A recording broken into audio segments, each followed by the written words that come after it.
Hello and welcome to the Con Couple. I'm Richard. I'm annoyed that tree is still in our yard. You know what? That's valid. I'm not even going to call you It's for a screwing up very the intro. unpleasant tree. And you should really fix it, because if you don't fix it, I'm going to keep making that same joke this entire podcast and all future podcasts. My name's Caroline. You don't care.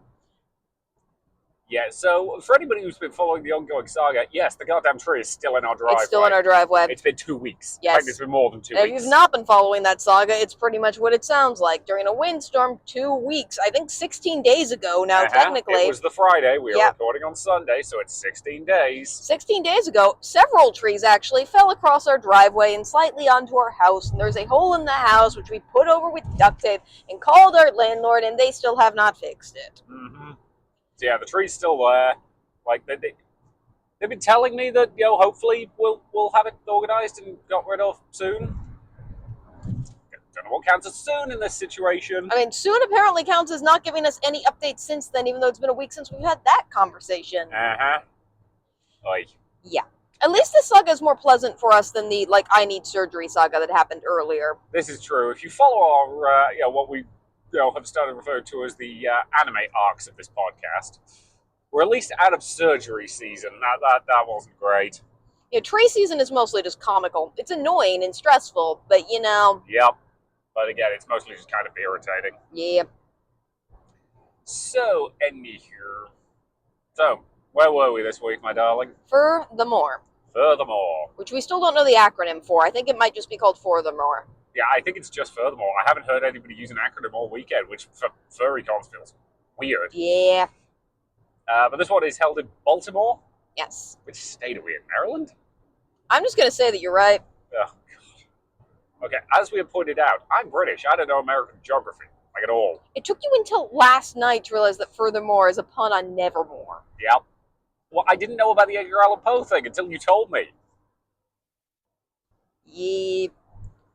Well, I don't know how you don't know that. That's everywhere in Baltimore. You can't go more than 5 feet without there being a freaking Raven reference. That requires me to be paying, attention to that and not attempting to not die while drive around the city. Yeah, Baltimore is not very user-friendly, particularly downtown. Nope, we will definitely be talking about that. But, yeah, so this is a furry convention, as you might be able to tell from the name, Furthermore. Mm-hmm. Specifically, it was being held in downtown Baltimore, which for us is about a 5.5 hour drive. So as per usual, we are recording this on the way home. Almost exactly as at the time as the con feedback session, so consider this our feedback. Yep, I was actually thinking that. Because we left a little early because it's a 5-hour drive. Yep. And we have to work tomorrow. Yeah. Oh. So as a reminder, when we're recording, we use hands-free lapel mics. I, the person not driving the car, am looking at schedules and stuff like that, which in this particular case does prove a bit trickier than it normally does, because I will say I know they switched to a new scheduling app this year. That app never worked on my phone. Yep.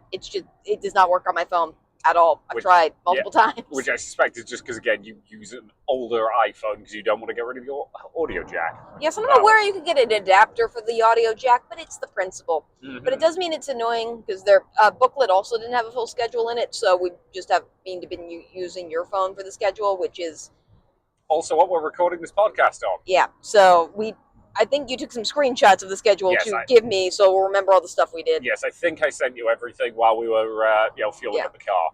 Also, because I know furry cons get wild, just as a reminder for those of you who are not long-term listeners of this podcast, we go to bed at midnight. We miss most of the drunken debauchery, sorry. Yep, we were not involved in any of that, and that's what we will tell our legal counsel. Anyway. That's also just true, though. Yeah, it is accurate. But again, we'll talk about that once we get into, all of the, the specifics. Yeah. But yeah, so specifically, this con was being held at the Lord Baltimore Hotel, mostly. It was also being held at the hotel next door, and we'll get onto that in a bit more detail. But in terms of the actual setup, the Lord Baltimore basically has a lobby area with a bunch of tables in, a restaurant off to one side, a mezzanine above it, and off that mezzanine were panel 1 and panel 2, and also their like first aid station and like safety security station. And then above that was where their ballroom was, which is a very interesting placement for it, I fully admit. But and the ballroom was main events. They were also using floor 19 of that hotel, which initially looking at the map I thought was just like sponsor area and stuff like that, which fine, that's actually a reasonable place for it. Then I realized they also had a panel room up there. And then later on, when we were looking at one particular panel, I realized actually they had a second panel room up there that wasn't listed on the map. It was just panel room 5, and then it told you which room it was, and you look at the map and it's just listed by the room name. Yeah, so I don't know why they did that. Maybe it was a last minute addition. My guess is that was a last minute addition. So I suspect that wasn't panel room 5 for anything other than that one panel. Yeah. So yeah, they and then I mentioned the other hotel. So the other hotel was basically, these two hotels were to all intents and purposes back to back. I've really, based on what we could see on Google Maps beforehand, we assumed there was a way to get between them without going outside. This was wrong. So the other hotel was just right next door to the Lord Baltimore. I've forgotten its name, the Morocco. Yeah, that sounds right. Yeah. And that was where they had their vendors hall and their video game and tabletop space. So vendors hall was on the 2nd floor, video game and tabletop was on the 3rd. Yeah, when it was an interesting choice to separate the vendors hall from most of the rest of the con. Again, from a space point of view, it was the only practical thing they could do, because there physically wasn't anywhere in the Lord Baltimore they could have put the vendors hall. Unless they used the main ballroom for that, but then they wouldn't have had a main event space, and so we're in the wonderful world of things that sort of worked, but only because you got a little lucky. Like, if the weather had been bad this weekend, it would have been a problem. It's our first time attending this convention, and I know that it has switched locations a couple times in the last couple of years. I think we heard a little bit about it at the con. Kind of a recurrent problem from furry cons is that they are growing currently, which means they're outgrowing current spaces they used to use. The problem is moving into bigger spaces generally means you're looking at wedding venues, and it's hard for a con to outcompete a wedding, particularly at very big locations at very popular times. Yep, because people are willing to pay through the nose for a wedding. Fun fact, when you are trying to arrange an event, don't tell them it's a wedding if you don't have to, because they will upcharge you. Yep. Yes, I want a giant 3-tiered cake. No, it's not for a wedding. It's just for a normal birthday party. So yeah, that's part of the issue there, and I know that it's also hard to just kind of find your space and your groove. And with a lot of cons, particularly most furry cons, are at least a little bit of a party con late at night. You're also dealing with the fact that these are pretty wild cons, and not all hotels are going to be prepared for that in some capacity. So it's hard to find a right fit sometimes. Yep. So I know that this year prior, they were in Dulles, which is closer to DC. And if you're familiar with the geography, Baltimore and DC are pretty close together. And then if you go up the other direction, then is Philadelphia. And those three kind of cities are kind of in a row from each other generally. Yep. So that does leave a lot of space open for them. But obviously this con is meant to be a Baltimore-based con, so moving closer into Baltimore does make sense. It does. However, moving downtown comes with certain other problems. So specifically the fact that parking at this con was literally non-existent. They did on their website have recommendations of nearby lots and things you could use. So we actually tried Spot Hero for the first time on this con. You were the one who actually used it. Do you want to talk about that in a bit more detail? So I will say Spot Hero is something I found to be kind of hit and miss. It's obviously an online app for parking. I looked several weeks in advance, and all it was offering me was $100-ish plus for parking nearish by, which didn't really seem worth it to me because that's about what we would pay just if we went up there. Randomly on one day I checked, and it was $30 for the entire weekend for the exact times we needed, and they gave us more time, which is fairly common, I think, for Spot Hero generally. And because of that, I decided, well, let's try it anyway, because I suspected, and I think was right, there was not an easy parking that was actually close to the hotel anyway. Nope. So it did mean when we were coming and leaving, it took us about 20 minutes to actually get there and leave, because you had to drop me off, get the car, and then come in. Because I was obviously in ball gowns, because I'm always in ball gowns. So I was basically dropping you off at the Lord Baltimore's main entrance. You were going inside. I was then immediately driving up. It was only about a 5-minute drive away. Then into this, I'm going to be honest, vaguely sketchy feeling car park. Yep. Where, it was a multi-story car park, but there was only one ramp, and it was only wide enough for one vehicle. So if there was something else coming in the other direction, have fun figuring out who has to back up. Yeah. Which did happen the first day. I backed up. Purely because he was most of the way down the ramp and I was right at the bottom of it. So I was like, okay, I'm going to back into this parking space behind me, give you enough room to get past, and then go up. Which, again, technically that was a reserved spot, but I think I was okay to do that. I didn't actually park in it. I was using it to, avoid crashing, so, But, yeah, so, get there, park up, walk down to the venues. Yeah, it did mean it was taking us about 20 minutes between the time when we got there and I dropped you off, and when I got there. Yeah. Yep. And the same in reverse for when we were leaving, because you would have to go get the car, swing back, pick me up.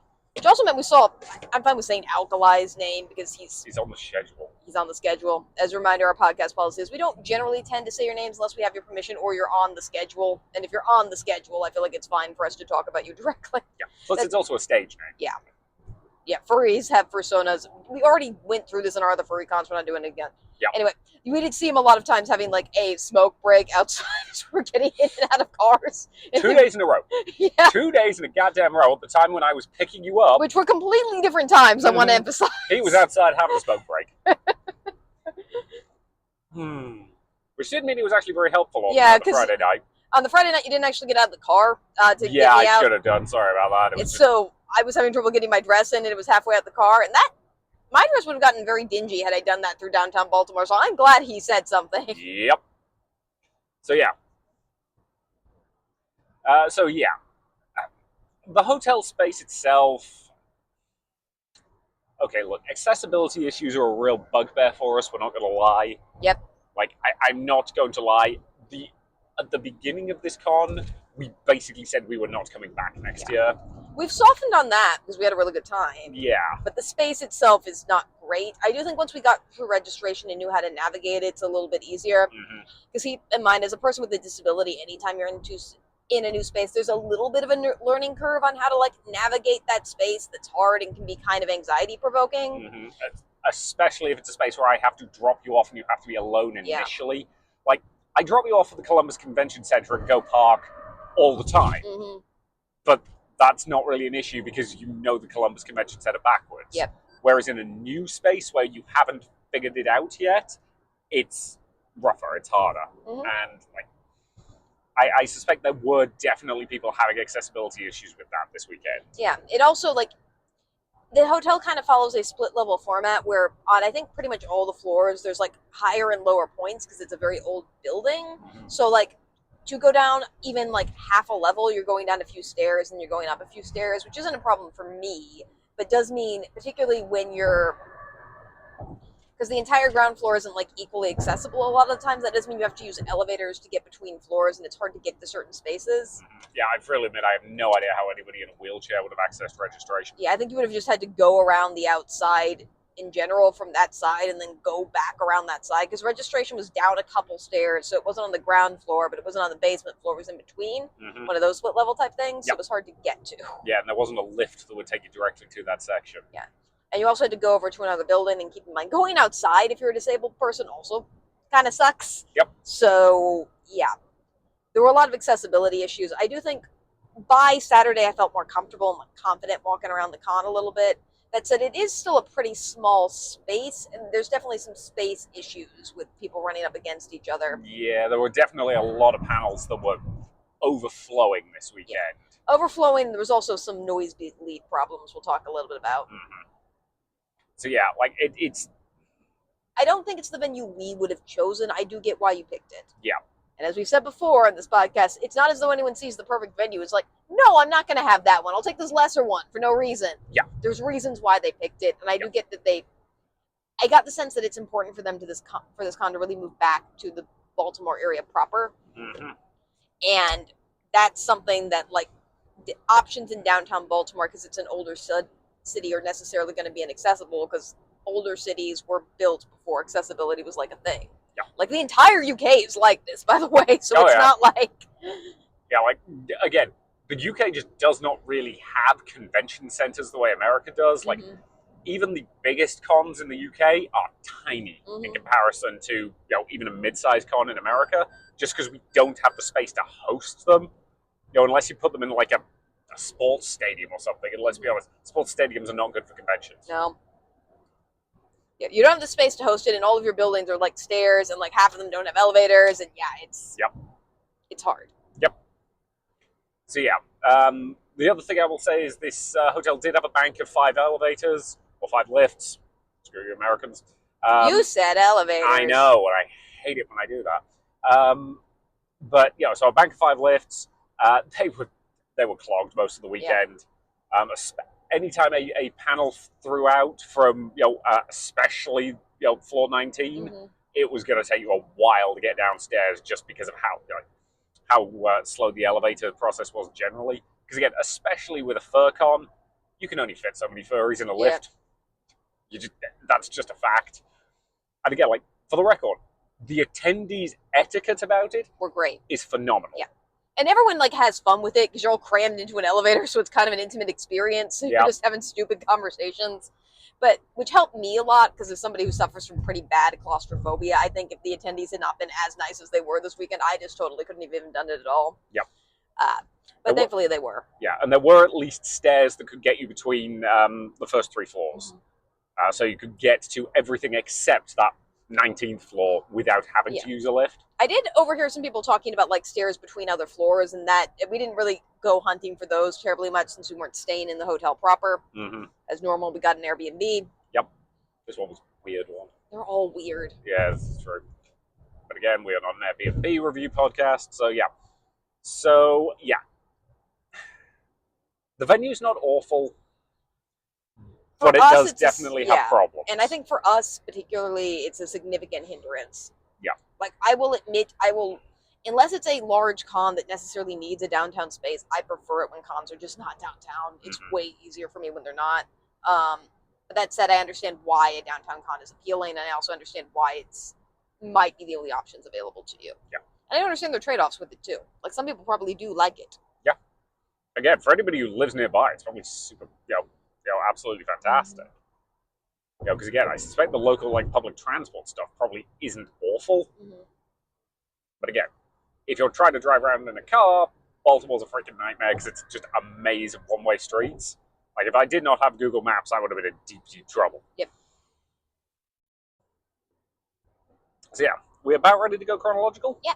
Cool, in which case there's something we need to do before that. Oh yeah, we need to say our secret code word. No one said it at this con, which is not surprising. Did not expect it. So that would be a weird crossover. So as a reminder, this is a new segment that we introduced last week. Yes. Where we give you a secret code phrase, and if you see us at a future con, then we'll give you the con ribbon. Yep.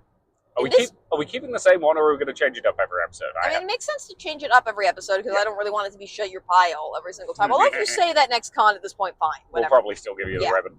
But yeah, so we have our normal ribbons that we just hand out generally, and if you want the extra special secret ribbon, you need to say the secret code phrase to us that you get by actually listening to the podcast. And this time, I think it should be the phrase that you said, whatever that show was, said about furries.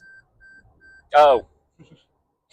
To quote Inside Job, they're a valid community. It's not always sexual, but often.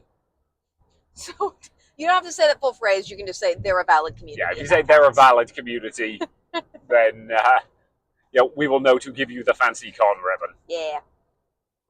That was good, Vam, because we did not plan what that phrase was in advance this time. Yeah, good job, honey. We barely planned it last time. Yeah, whatever. Honest. So yeah. So let's talk chronological. Yep. So we actually drove down for this one on Thursday. Yeah. We originally planned to go down on Friday in the night because we woke up at 4 a.m. for a marathon the previous week or 5 a.m. I didn't want to do it again, so I'm just like, we have money. We should be responsible with it and actually spend it on stuff that's good for our health. Yep. Like an extra night of sleep. Yeah, so we extended the Airbnb and got it from Thursday night rather than Friday night. Yep. So we basically just loaded. I went home at lunchtime on Thursday, loaded up the car, and then we basically just left straight from work. So got on the road about 5-ish. Quick stop off along the way at a grocery store, and then got in at what, like 10:30? 10:30-ish, because it was leaving after work. Yeah. Airbnb was near an airport, and it seems like it was designed to be an Airbnb, like explicitly. It somehow had 3 bathrooms. Yeah, with 2 bedrooms. I don't know why you need that. There's only very rare and unfortunate emergency situations where a 2-bedroom house needs 3 bathrooms. It also had a pool. Yeah, the pool was not currently filled. I suspect they fill it in warmer times. And if you've been following this podcast for a while, you know that we picked the cheapest option that suits our needs. Like, we're not ritzy with this, so this was weird for us. Yeah, we again. Yeah, and again, the guy was a bit weird. Just in terms of, like, I was trying to contact him to actually find out what the check-in process was, and he was being super vague about it, basically up until like an hour before we got there. Also, the door had a sign on it, and I think either Arabic or Hindi. Arabic, I think. Yeah. But yeah, again, it was functional. Yeah. It did what we needed it to do. Yes. And it was quiet, and it was close enough to the con without being downtown, which I liked a lot. So. Yeah, it was, about a 20-ish minute drive, give or take? Which again, like, for an Airbnb for a con, that's fine. Like, we have happily driven multiple hours from our own house to and from cons. For an Airbnb, about 15 to 30 minutes is usually the sweet spot for us. I would obviously, if we can get 5 minutes away, which we have done once. Yeah. Which was, I don't even remember which con that was. There was a couple times where it's happened. Yeah. But yeah, like 20 minutes is fine. So we woke up the next day. Yep. For con scheduling, usual stuff at FurCons tends to start around like 11 a.m., particularly on the first day. Yeah, especially because furries are notorious for, again, they party. Yeah. And I will say this con, I do think, because it was a new hotel, rented out their space less than normal, because I know that they don't have a dead dog dance today, which is tradition, and I saw people, like, not complaining, but just commenting on the fact that they didn't have it, which likely indicates to me that they had it last year. And they didn't have any Thursday programming. A lot of free cons will also do day 0 programming. This one didn't do either of those things. I suspect that's just because they couldn't rent the space for that time, which... I suspect they only have it Friday through Sunday. Which again, happens. Again, especially with a new hotel. So yeah, we first went to round 1 in the morning because I'm dumb. Yeah, well, you like round 1. I do, and I like comparing the different ones to each other. So we did that, and then we went home to put on our costumes. Yes. No. You went to round 1 in your costume. Oh yeah, I forgot about that. I gave myself more credit than I deserved. Yeah, no. You went to round 1 in a ball gown. Yep. Again. So yeah, FurCons I actually do really like, because as opposed to like saying I'm a certain character, I can just like wear an outfit that I love and can be my own character, and that's great. So I wore the new pink Mila dress I got. Yep. Which I do like, although the flowers are falling off of it, which indicates that they weren't very well attached. So I might replace it with some of our own flowers at a certain point, just to make it look cooler. Yep. Yeah, we can totally look into doing that at some point. And I wore a short white wig and antlers. Yep. And you just decided to do your steampunk Lepidopterist costume all weekend. Yeah, it was simple, it was easy, and there's only so much room in the car when I'm packing 4 ball gowns for her. Yep. Because she wanted options. I did. I'll wear the other one next week. Yep. So yeah. So we get there, I drop you off, I go and get us parked, and I hurry back down. Yep. So what happened in the 20 minutes while I was doing that? Mostly, I was a bit more concerned, generally. I will admit I was generally kind of grumpy and anxious just because I generally don't feel settled at cons, so we have our badge, and you generally don't feel settled at cons, so we have our first panel. But in this case, it was just, I did notice this a little bit this weekend. People at this con seemed a little bit less careful of, like, clothes as art than I would expect at other fur cons, where people were, like, walking over my dress and not going around different areas, which happened also later after this as well, where like going through spaces was a lot less careful than I thought generally. It wasn't necessarily bad, it just was not helping. Yeah. Because the lower atrium area was set out with a bunch of like round tables that had tablecloths at them and people were seated at them, which was good, but it meant that going from one area of the atrium to where the elevators are to the other end where there was exits and registration was difficult a lot of the time. Yeah, there was a lot of maneuvering around. It did mean there was seating space for later on when, like, people weren't coming and going as much. They were more existing in the space. But yeah, it was definitely a bit of a madhouse at that point. Yeah, I do like that they had the seating area though, or what I'm sure the phrase I think call it the zoo, but it's mostly just a place to sit and hang out. It's nice that they had a very open one and a very nice space. Yeah, and they did also have food down there, and I'll kind of talk about food this weekend, kind of as we get to it, because it ended up getting kind of complicated. So yeah, so at that point I got there, and we had to figure out registration. Yep. So it didn't take us long to figure out where it was, because it was at least signposted. So we went down to the registration area, and I'm going to be honest, this next part, again, not great. There was logic behind it, which, again, we will talk about. So in order to get into registration, you also had to go outside the building. You had to go out through the tourney doors, walk over and in through another door. But once you were done with registration, you could just walk straight back into the hotel without having to go outside again. I sort of understand the logic of this. Yeah. But it was a problem for you because, again, going outside in a ball gown, not easy. So I basically just plonked you on a seat right next to where that exit door was. Yep. And went inside. Yeah. Or, well, went outside and then went inside. And yes, they did freely admit that they kind of knew it was a problem, but they put registration there on the grounds that it was a place you only had to go once. Which I do understand the logic there, and I do also understand that looking at the spaces, there's not really a good place to put registration. Nope. Like, I do understand it. It makes at least some sense.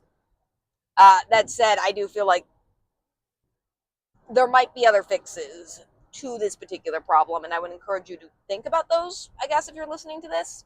That said, I will admit, I don't know what those fixes are, I'm going to be honest, and if I don't know what those fixes are, I should also be honest about the fact that, like, if I am complaining about this and don't have a solution, then there might not be one. Yeah.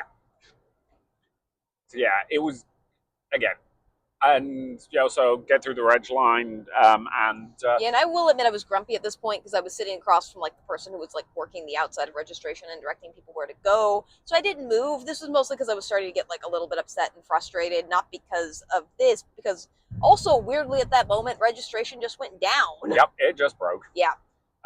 So I went off back into the upper hall just so I was like, because I didn't want to make the person outside feel bad that I was upset. Yeah. So yeah, there was some sort of technical issue with their database. I have no idea what the exact specifics were, based on what I overheard them discussing. I think somebody hit a button they weren't supposed to, and it was causing problems. They, so it probably took them like 15 minutes to get it fixed. And because I was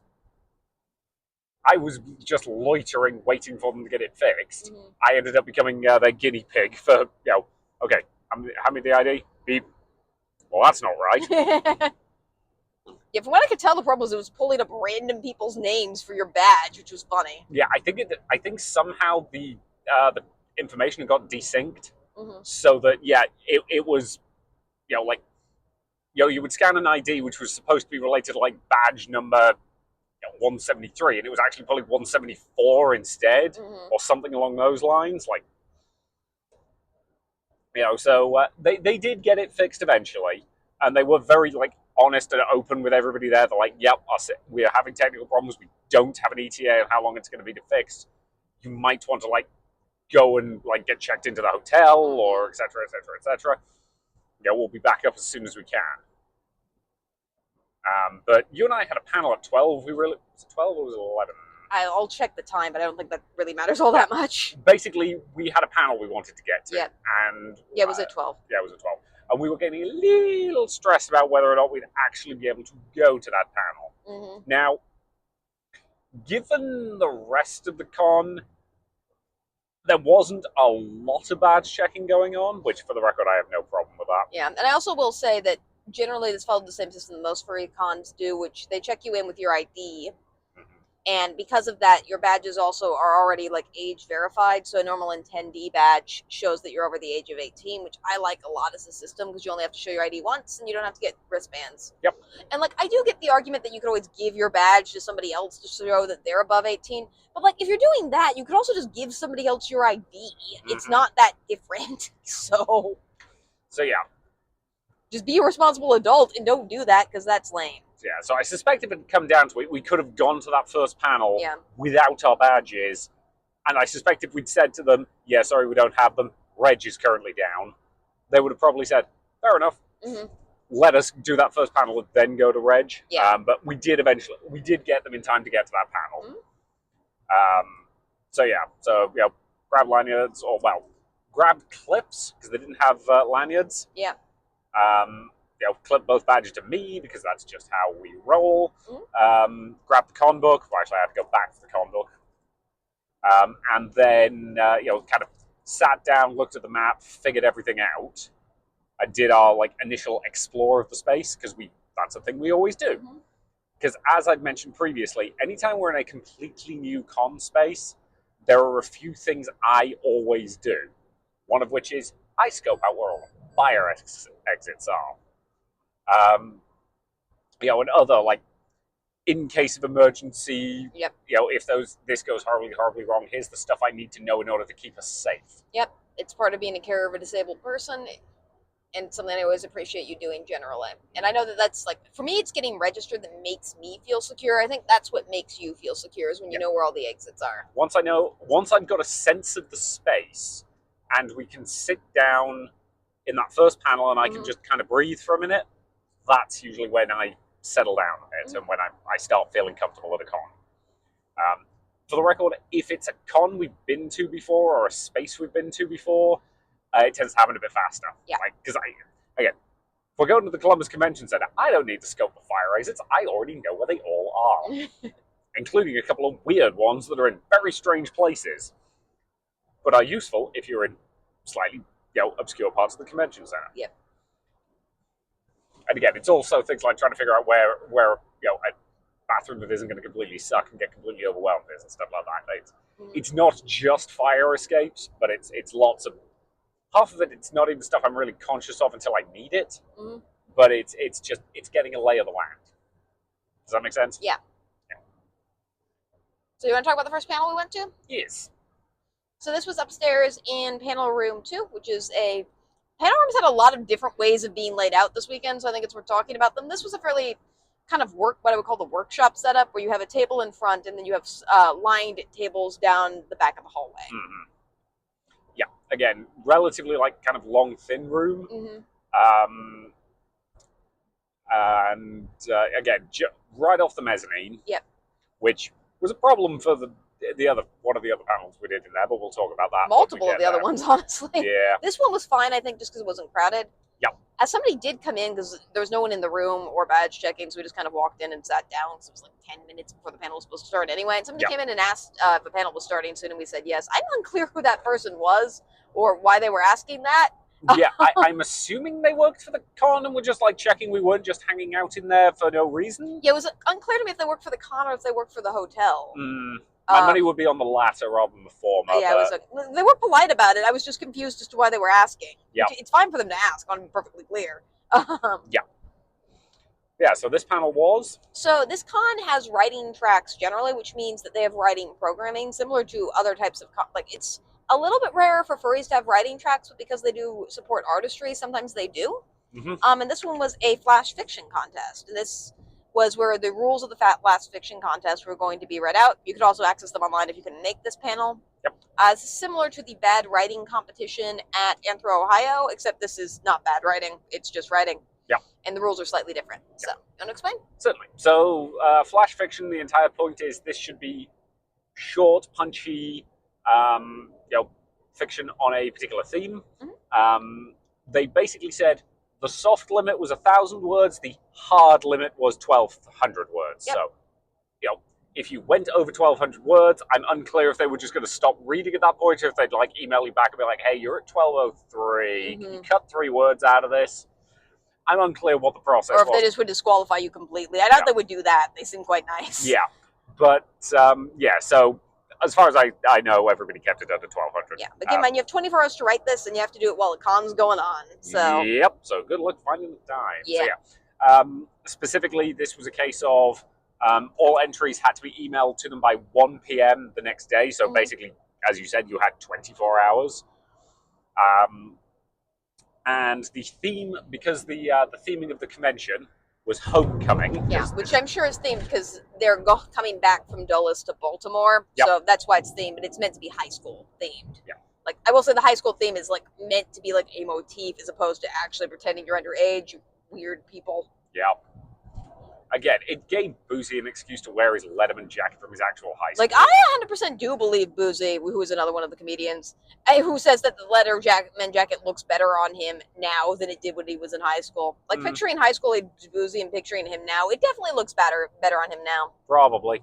Though he did point out that jacket was older than most of the people in the room. Yeah. But yeah. Boozy's only 10 years older than we are. Yeah, I know. I said most. I didn't say all. But yeah. So where was my brain? Oh yeah. So as a result, the actual theme of the fiction writing contest was school. Mm-hmm. Was it high school specifically, or was it just school? It was high school. High school. And their comment is, you can take that in any direction you want. You can do slice of life in a cafeteria. You can do anime combat school, mm-hmm. where they're fighting each other. You can do, basically anything you want. Mm-hmm. Just have, include school in there somewhere as part of the theme, part of the concept, part of the story. And again, you've only got a limited word count to play with, so be creative, have fun. Yeah, for anyone who's ever tried writing at all, telling anything that is a story, and I mean a story, not just a piece of writing in 1,000 to 1,200 words is hard. Mm-hmm. If you want a plot with a beginning, middle, and end, it is hard to squeeze that all in there and also have compelling characters. It's hard. But both of us wanted to do this because, as you might know if you listen to this podcast long term, we are both writers. We met doing writing, and writing is something for which we don't have as much time with it anymore. It's just because teaching actually takes so much of my creative energy, I just don't have the time or energy to be creative. And because your job is so soul-sucking, you also don't have the energy to be creative. It's mostly, here's the thing, my job is extremely boring, and there are long periods where I'm basically just waiting for somebody to email me with something they need done. Mm-hmm. But because of where my desk is, it's hard for me to just open up a Google. I could just open up a Google Doc and do some writing at work. Yeah. It's just there's somebody looking over my boss is looking over my dang shoulder all the time, which means if I don't have something work-related open, I get told off. Mm-hmm. And it's just ugh. So anyway. So yeah, the theme was pretty basic. They went over the basic rules, which are basically just stuff like don't use AI, keep to the theme. Yep. It's pretty wide open. And I did like with this one that they did say it didn't have to be furry fiction. It mm-hmm. could incorporate furry elements if you want, but you could also use human characters if you want. I actually really appreciated that. It's like an art form. Yeah. The other thing they did say is this is an all-ages con, so PG-13 writing, yep. Don't make it too strong. And if you want to put content warnings on the front for anything specific, feel free. Yeah. Which neither of us needed those, but a couple of the other pieces that we heard did end up using them. And hey, content warnings are important. And yeah, you got to experience because we were both I write like most writers. I think I'm a little bit eccentric in my process, as we all are. Where I think about it really, really hard and space out and then think about it more and then think about it more and then I have it and then I have to write it down immediately. Mm-hmm. That's just what I do. Yeah, I get that. I really do. Sometimes I can just sit down and be like, I've got 20 minutes to kill. Type. most of the time I'm coming up with nonsense in my head, and I'll have forgotten half of it by the time I actually get to a keyboard. Well, like, I know some people write by, like, writing everything out first, then editing. I'm more of, like, I'm going to work through this in 12 different iterations in my head, and then I'm going to write it down. Mm-hmm. And it's annoying. And it's also, like, I'm also one of those people that when I, like, want to or have to write something, like, I can't stop myself from doing it at that point. Like, I just can't. It's going to happen. Yep.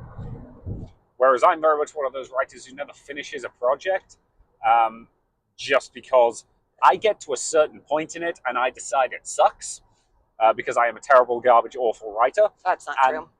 And so it kind of never gets any further than that. That's happened to a lot of my, any longer form fiction I try to write, that's always what ends up happening to it. I know I'm being way too harsh on myself, and that's, you are.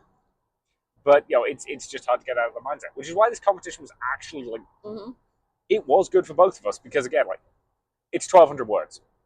Like, that's something you probably knock out in one sitting. I think I did it in 2, effectively, just based on when we could squeeze the time. But it's also helpful, I think, that it's at a con, weirdly, just because both of us wanted to do this, but we weren't gonna be spending or taking time away from other stuff we wanted to do because we paid to be here, so we had to do it kind of in the gaps. Yeah. Which actually worked out really well for Friday because it was a bit more of a slow day in terms of programming, so we just kind of wrote during time periods where there was nothing on. Yeah, so that actually ended up working out quite well. Yeah.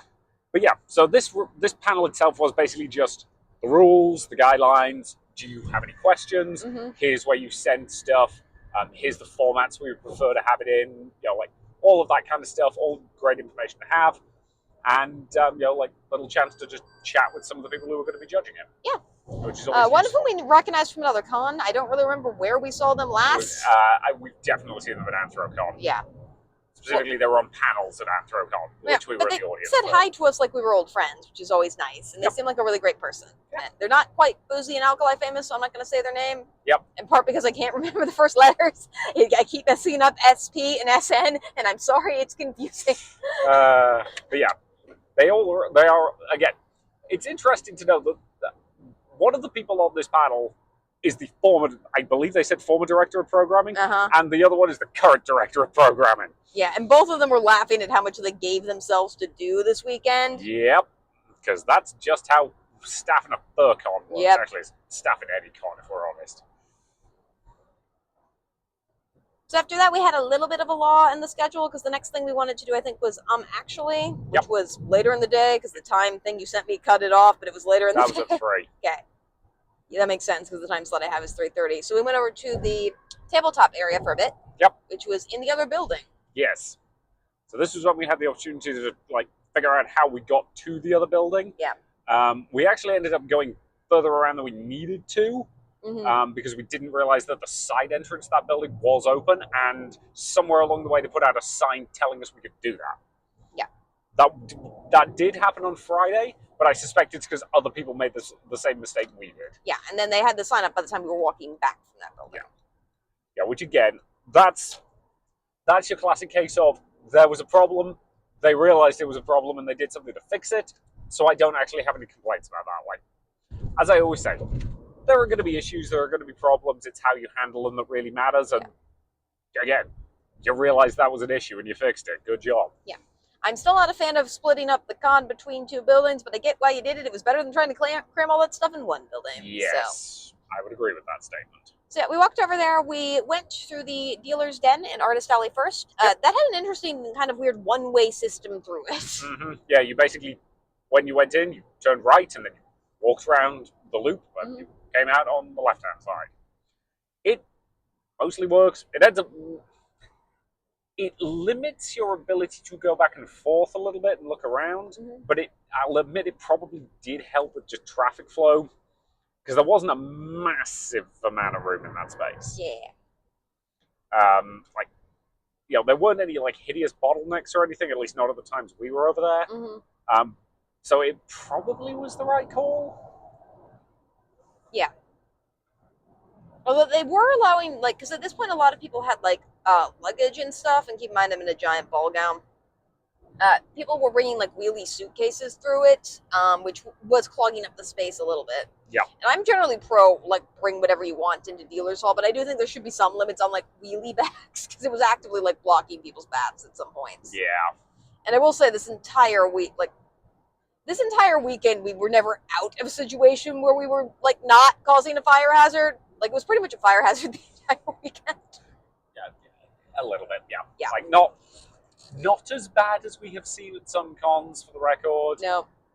Just like again, older hotel. Yeah. And like older hotels are already going to be a fire hazard. Yeah. This hotel replaced a hotel that burned down because it was a fire hazard. Yeah, find out about that later. We'll talk about that.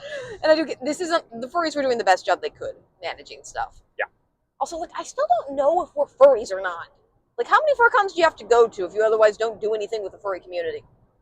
Good question. Like neither of us has a persona. I don't want to. Like this is the thing is I don't want to be like one thing. Like I'm sure somebody has a persona that's just like a shape-shifting animal or something, but I don't want to be one thing, and I don't want to have one name. I am large and contain multitudes. So are you. I mean, you're very large when you're wearing that ball gown because Yeah. there's just so much space under the hoop. Mm-hmm. But yeah. So we basically went over to the board game space, standard board game space. Like a few circular tables, a few square tables. Check out board games just by handing them your con badge. Nice and simple and straightforward. Apparently, they were greatly amused by what you put on my badge this weekend. Well, what did I forgot this on the way over, by the way. I'm such a Richard. Yours just said ball gowns on my fursuit again. Yeah. I actually hadn't put that one on once previously because normally it's about more than the character limit. So I think I put bar gowns equal my persona one time, but it's actually hard to get that full sentence in the character limit they give you. That's fair. Yeah. So we basically just killed a little bit of time playing some board games. I think we did Azul. Yeah.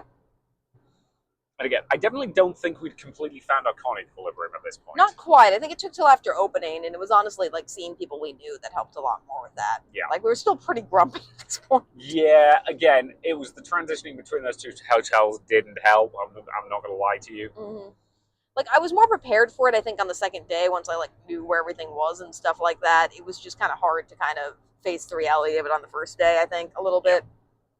We played Azul. I think it also helped that I was already thinking about the story I was writing at this point, so I kept spacing out to just kind of think about it. Mm-hmm. And you were thinking, I think, a little bit about yours, because we both had kind of ideas of what we wanted to write by that point. We're kind of fine-tuning them a little bit. Yeah. Like, I knew, like, what the opening of mine was, but I hadn't really figured out what the story was in that context. But again, we got there. So, yeah. So, at that point, we headed over for Actually Trivia, which was actually in main events. Actually Trivia, we've talked about this a bunch on the podcast. It's based on the game show Actually on Dropout TV, because it's actually a really good quiz format for conventions, because the entire point is, here's a statement. There's something wrong with it. Tell us what's wrong with it and correct it, because nerds love correcting people. Before we get to that, just briefly, I also do want to mention that the con had a programming book, which I do like. A lot of cons don't, and this was like notebook themed, which funnily enough meant that you didn't even think that they had a con program book. I walked straight past it thinking it was just like notebooks. Yeah, and not the con programming book. And then you came back to me after you picked up the registration badges. Yep. And they're like, they didn't have a con program guide. And I'm like, this is a furry con. If they don't have that, that is the weirdest thing ever. Like, that is something they always do, like 100% of the time. They commission artists for that type of stuff. Like, they definitely have one. You were like, go back and look. Okay. And to be fair, they did actually let me in through the exit, because I basically just said, I forgot to grab a con book. And they're like, okay, fair enough, grab it. Grabbed it. Thank you. But yeah, it was skill themed. They had some of the artists like draw for it, which was super great. My only real criticism of it that I think I mentioned a little bit earlier is just that it didn't have a full schedule. It just had kind of like highlights in it, which I think had something to do with the fact that they just had a lot of trouble getting their schedule together for this. Yeah, I definitely think there was some late minute additions and some like last-minute changes and tweaks and stuff like that. So yeah. And we always understand that the schedule in the con book is never going to be completely accurate because sometimes they do have to make changes on the fly. Yep. That said, we love having a full schedule when we can get it in con books. It's usually helpful. Yeah. Just because it's usually easier to read than just pulling it up on my dang phone. Especially when you only have one phone that works. Yep. So, the reason I thought of this is because you were pulling up on Actually Trivia in the gaming room to look at what it was. Yeah. And it was a little bit different than we thought it was going to be. Yes, I was assuming it was going to be more general, and then I looked and it was very specifically Final Fantasy XIV themed Actually Trivia. Now, I've played FF14. Specifically, I played a free trial of it, which means I didn't play the good parts. Because if you're not familiar, FF14 is kind of notorious for the fact that you basically have to play through like the first 80 hours before the story actually gets interesting. Which I got like 20 hours in and I was like, I'm not having fun, I'm going to stop playing this.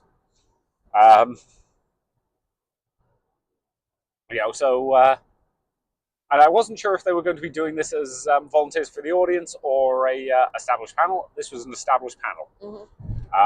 All of whom were suitors. Yep. Which was actually interesting because they mic'd them all up so you could actually hear them. Yeah, I love the audio. Like, good call. Yeah, this is something for which I love complimenting Furry cons on. Their AV team is just fantastic. Like, the sound was pitch perfect. Yeah, the AV team did phenomenal work at the very least in main events. Yeah, there were some problems with some of the other panels. We'll talk about it.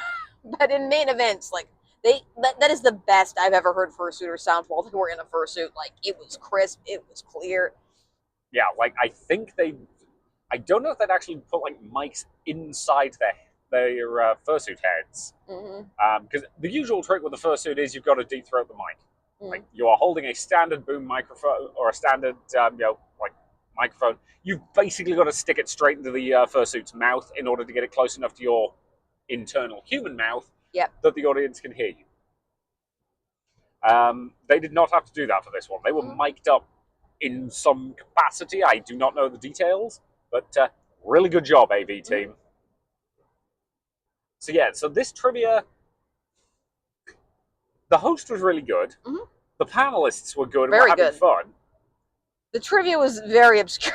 Yeah. I will admit I was spacing out sometimes to write my story in my head. Yeah, because this was niche. Yeah. Like, as I said, I've played this game and I didn't know a single one of the answers. Yeah. I mean, I haven't played this game, and I am used to trivia where I don't know 90% of the answers. It is kind of sad coming off on Actually Trivia last week where I actually won twice. That was fun. Yep. I want more trivia like that. Yeah. Like, this was still good. I just think it would be better with like trivia questions that are maybe a bit more universal, just so it has more universal appeal than whatever this was. Yeah. Again, I'm unclear why they specifically went with Final Fantasy XIV. Maybe I'll do a Neopets on Actually Trivia at one of the conventions, though. I would have fun writing that. You would. I wouldn't know any of the answers. You wouldn't, but, you know.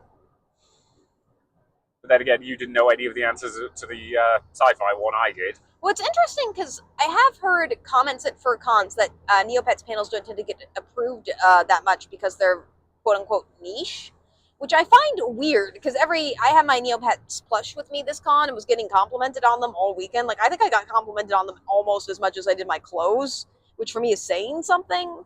So I don't think Neopets is actually that niche. But who knows? Who knows? And every time I've been to a Neopets panel at FurCon, it's packed. So, yep. More Neopets programming, please. Yes. If you want me to submit some, I will. I know who I'm talking to right now. Anyway. Who knows? But yeah. So, again, good setup, good host, trivia just a little too niche for our personal tastes. Yeah. But it was nice because I could space out about what I wanted to write. Because at that point, I think I had switched from thinking about like writing about my own life, which is horrific, to writing about someone's fictional life in the more universal experience of like, being a teen and feeling invisible. Yeah. Whereas I was writing utopian sci-fi because that's my jam. Yeah. And again, like I say sci-fi, the sci-fi elements were very minor. Well, the steampunk elements of mine were also pretty minor. Yeah. So, anything else you want to say about that panel? Not really. Again, it was just well run, well organized. Oh, So, like I want to see this again, just more general trivia next time, please. Yeah. And I will say it was cute because the person on stage who was femme presenting, but I will use they them pronouns to be safe, came off and asked a person who I assume, because they were behind us, asked a person who I assumed that they knew or were related to in some way if they did a good job. And that made me feel so vindicated because every time I'm doing stage work, I immediately come off the stage and I'm all like nervous. yeah, and with asked you. me if you did a good good job. And I'm like, I'm glad other people have that conversation with, I presume, their significant other. Yep. It's good that happens. Yeah. So, yeah. So, at this point, there wasn't anything on the schedule we wanted to do for the next hour because opening ceremonies was in the same space an hour later. Mm-hmm. So, we decided to just chill out. Yeah. And they, to their credit, somebody did come by. I think actually one of the fairly higher up people at the con came by and was just like, hey, opening ceremonies is going to be in this room, but it's not for another hour. You're welcome to stay, but you can also like head out and come back later if you want. And we're like, can we just stay? And they were like, yeah, sure, just don't touch anything. We're like, yeah, cool. Cool, thanks. We appreciated that. Yeah, I actively told him that, like, yeah, we're actually just kind of vaguely working on our entries for the writing competition because now seems like we've now got an hour break before there's anything we want to do. And he was like, cool, how about it? You know, so again, it ended up working out because that gave us an hour to just kind of work on what we were writing. Yeah. It did mean typing on our phones, and incidentally, don't try and write long form fiction on your phones. Long form I wouldn't even do. Yeah. Like, you know, 1,000-ish words that you're going to be like proofing on an actual device later. Yeah, sure, go for it, fine. Yeah. Especially if you're somebody like me who's a ritualistic writer, which is like, okay, I have to have my laptop and it has to be exactly in this position. I have to use this writing app and it has to be done this way to just get all my security there. I didn't even know that. Oh, yeah. I mean, I'll be honest, I do half my writing these days quickly alt-tabbing over to, whatever work I'm like pretending to do because I'm bored senseless because, again, I basically have a daily jobs list that takes me like 2 to 3 hours, and then the rest of the day it's just fixing problems as they come up. And if no problems come up, I've got nothing else to do for the rest of the day. So yeah. And back when we used to do we met doing fictional podcasting, as some of you know. Like when I did stuff for you or some of the stuff I was writing for you or other people, like it had to be the exact same writing app every single time. It could not be Microsoft Word. Microsoft Word, no, that is for academic work. Fictional writing has to be done on a different app. Don't ask me why. I do most of my writing in Google Docs just because that means I can access it from everything. That's smarter than what I was using. My app was not good for autosaving or anything like that. It was a horrible app, but it had to be the one that I used. Fair enough. So yeah, this was actually, I think, the first piece of fiction I wrote that was not on that app. So cool. You wrote it in the Notes app of your phone, honey. I did. I didn't even use Google Docs. I'm like, no, Google Docs is too prestigious for my writing. My writing is only worthy of the Notes app of my phone. And then you got me to copy and paste it over to a Google Doc for you. Because then I realized I would need to actually share it with somebody, and I couldn't do that from the Notes app on my phone. Yep. So yeah. Yeah. So Anyway, but yeah. So we basically just spent an hour in there just kind of working on that stuff, which again was kind of nice, and I appreciate them just letting us do that because one of our common bugbears with cons is don't clear rooms you don't have to clear. Yeah, and I will say for that, we honestly would have understood if you did want to clear for opening ceremonies and setup. It was an hour break. We appreciate you kind of bending the rules a little bit for us. Yeah. Like, it did make our day better, I think. Yeah. And it also gave me, like, a reset, because I could just write, and when I am in the zone of writing, it is just kind of a comfort place for me. Yep. And I also found it amusing that we wrote pretty much the exact same amount during that time period. Yeah. I think we both wrote, 500 to 600 words? Yeah, around there. Yeah. Again, one of these, you and I keep talking about doing a writing project together, and then we never have the time, or we never, come up with an idea, or, we were vaguely considering doing a collaborative project for Bourbon City Steampunk this year. Yeah, and then I got sick. Then you got sick, and we missed the deadline, and yada, but, But I do think a series of letters project would actually work well for us, because then we don't have to compromise our own voices at all. We can just play different characters. Yeah, that could be definitely fun. But anyway, that's a discussion for another time. So yeah, thank you very much for letting us just kind of sit there and use that as a writing space for an hour. Yeah. So yeah, with about 5-10 minutes until opening ceremonies was due to start, they opened up the doors, they let everybody in. Everybody trooped in, and they did opening. Yep. And opening was pretty basic. I will say Furries are fun because they do like the themes. They played like homecoming theme music and like high schoolish band stuff, and had like people I think waving pom poms around. It was very cute. Yep. And then the opening I think was mostly just the basic stuff, where it was just basic information about the con, various contests going on, various stuff. Couple safety warnings. Yep, just the usual, like stuff generally. Introducing the guests, introducing the charity, all of that kind of stuff. I will say I really liked their special guest this year, who is a voice actor and also a lawyer. Yep, Crystal. Somebody. Her first name is Crystal, and then we'll say her name because it's obviously on the con programming, so it's fine. Yep. Also, Crystal brought her hairless cat to opening ceremonies. That was great. That was my favorite part of opening ceremonies. Yeah, that cat was very angry at being there. Yeah, if you're familiar with hairless cats, they have more resting cat face than even the normal cat. They look angry at everything. It's great. And furry cons often have a screen that you can see from the stage that gives you a view of something else that you might need for something. So it could be like lines that people are supposed to read, or like skits that they're supposed to read. The cat walked over to the screen and stared at it angrily. It was great. And then it meowed at its owner like 6 times. Yep. It had real, why have you dragged me to this energy. But no, I really like that special guest. She was a riot. Yeah, her comedic timing was great. She's a lawyer and a voice actor. Yep. Yeah, she was awesome. Yep.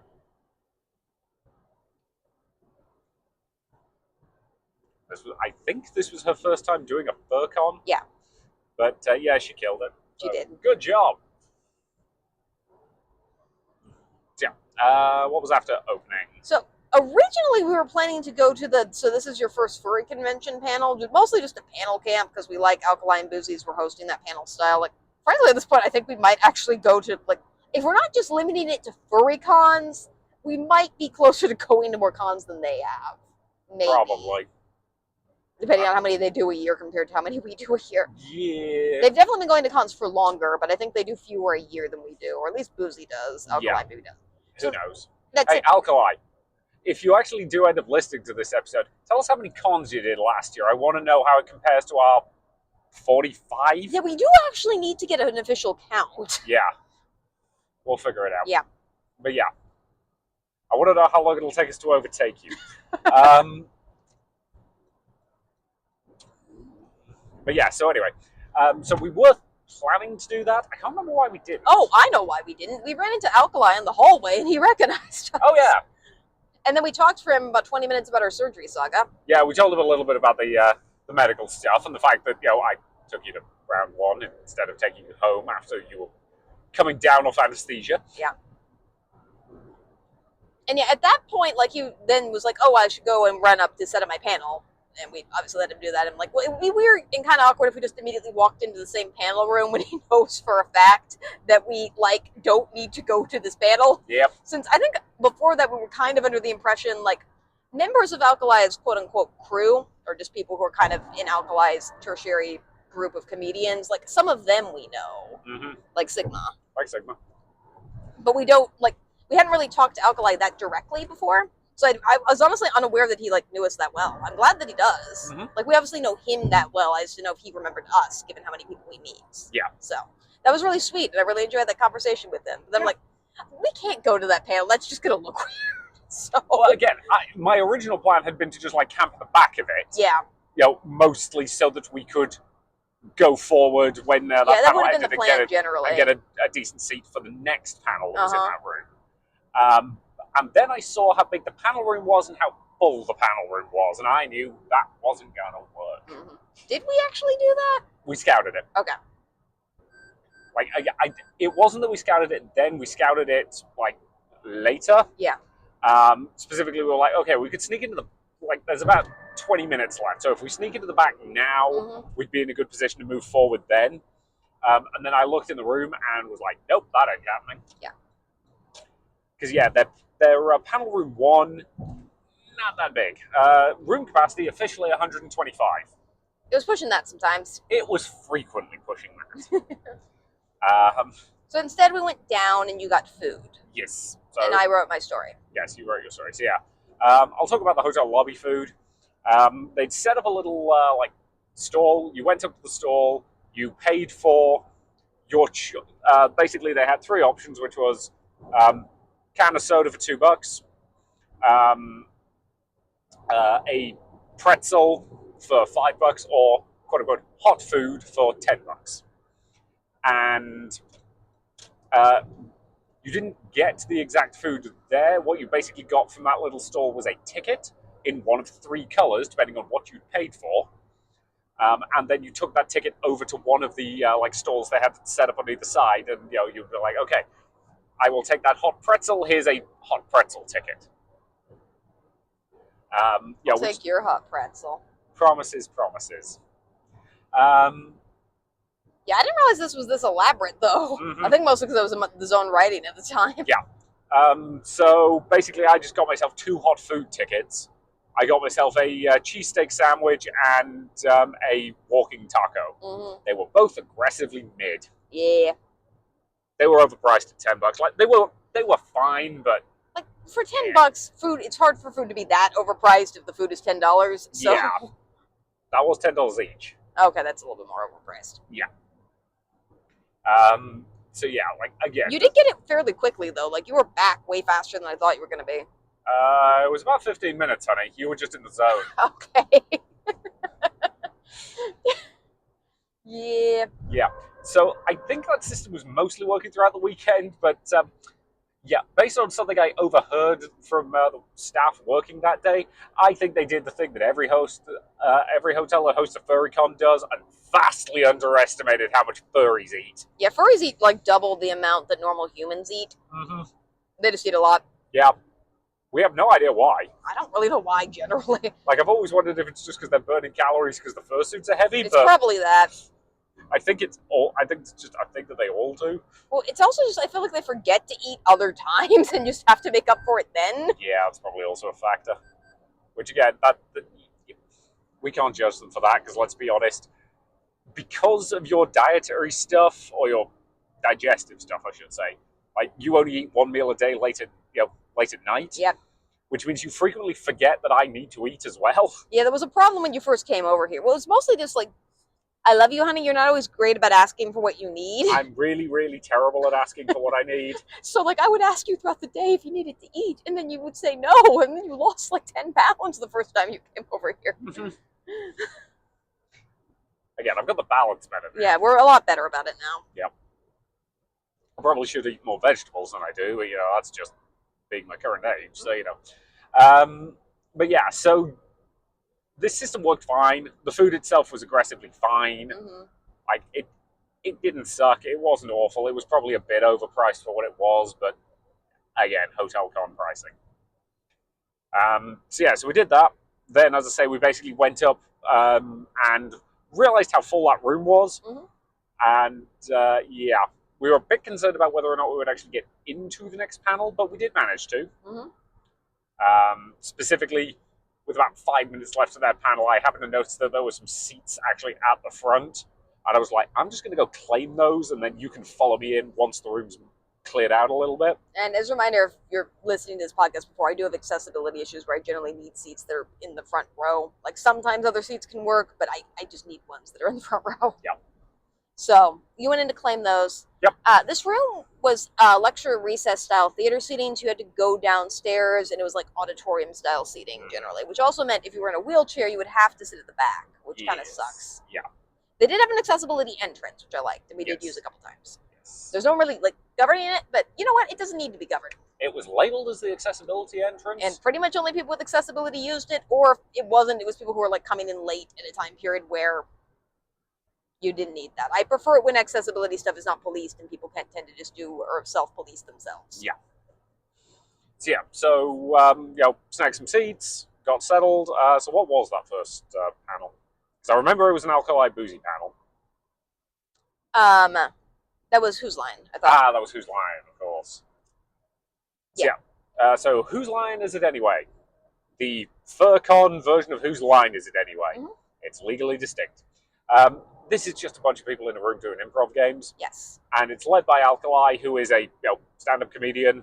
And he is somebody who absolutely adores bringing people out of their shell and getting them to be like funny and awesome and just have a great time, which I think is one of the reasons he loves doing this panel so much, because as he says, he's there to host, he's there to facilitate, he's there to get the audience to be hilarious.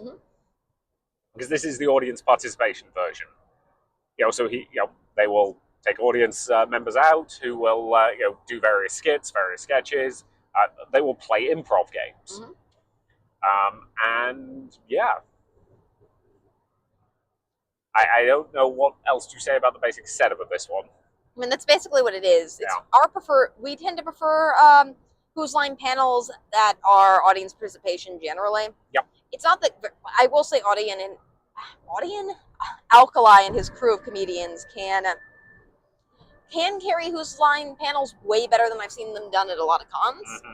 Like, they're fantastic at it, but audience participation is still my favorite, just because you then get the collective hive mind. And this is the thing, is like, no one's funny all the time, but generally everyone can have a fantastic line within a 60-minute period. Yep.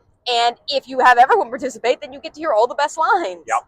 It's especially true if you've got, like one of the line games, for example, where a whole bunch of people come up, and like, it's entirely possible that that person will say one joke in the entire panel during one of those big line games. But there's a decent, if it's like they're concentrating on their comedy into that one joke. Yep. It's great. I remember a comment about the difference between British sitcoms and American sitcoms. This is back in the day. Whereas, like, comparing Coupling to Friends, Coupling is way goddamn funnier than Friends, mostly because, again, you had 6 to 9 episodes a season as opposed to 20-something, and there are only 4 seasons. So take all of the funny bits of Friends, condense them into that time period, and you end up with just a funnier show overall.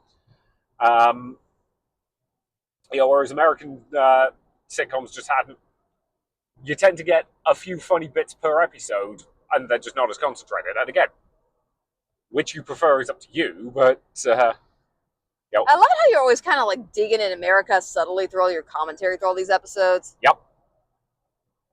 Look, I love you. I like living in this country. With that said, there are pros and cons to it. Pros and cons. Exactly. Like, again, the UK doesn't have a con scene worth a damn. No. And there is something to, like, I will admit the thing that I like about America generally, we're not going to talk about politics on this podcast, Jesus Christ. But a thing that I like about America, which has nothing to do with politics, is there's just such a genuine, like, want to be good and just a genuine, like, enthusiasm that Americans have that I do kind of love. And you see it a lot during Whose Line panels, to circle back to the actual point. Yeah. So, we volunteered for this. We were both chosen the second we volunteered, I think partially because we talked to Alkali. Yep. So, again, he's seen us do it before and he knows we can. So you volunteered for the first game, which was questions only. Yeah. Questions only, pretty basic game. You are working in a pair. You are talking back and forth. You are allowed to speak only in questions, but you want the conversation to actually make sense. Yeah. And as with all good improv, the rule is yes and. Yeah. Like, take what the other person said, build on it in some way. And I'm not saying this for sure happened, but somebody might have rigged it so that they got to improv with me, which was a huge compliment. Yes. I'm pretty sure he did that. Yeah. Specifically, because of the way it ended up working out, you basically ended up without a partner who'd been taken from the audience. And there was a tone in his voice when I was like, oh dear, you appear to not have a partner. Oh, well, I guess I'll have to step in. I'm pretty sure he wanted to improv with you. Which is a huge compliment. That's a ridiculously high compliment. Yeah. And we had fun. Like, we both broke each other, which I think was great, generally. That's the objective in questions only. Yeah. And for bigger improv games, generally the rule is you're only allowed to participate one time, just so everyone gets a chance to. This room was small that people could participate multiple times, but I was cool with that, just being my moment. I was pretty happy there. Yep. You got to volunteer for the next improv game. Yep, which is, I think it's just called 4, 3, 2, 1. Yep. Which there are various setups you can do that follow the same basic format. The one Alkali favors, which I do think is a good one, is 4 people are in a car trip. Ideally, you have chairs. We ended up, because of the nature of the room, we only had 2 chairs to work with, so we just did 2 in the front, 2 stood behind. That works fine as well. And then you're each given a word limit, or not even a limit, word amount, and anytime you speak, you have to speak exactly that number of words. The reason it's called 4, 3, 2, 1 is it's usually 4 people, and the numbers you're usually working towards are 4, 3, 2, and 1. Unless you're alkaline, you're being a dick. Because, yes, I volunteered for this. I was one of the people who got brought up on stage for this one. And he went, okay, 4, 3, 2, 16. And I was just like, okay, fine.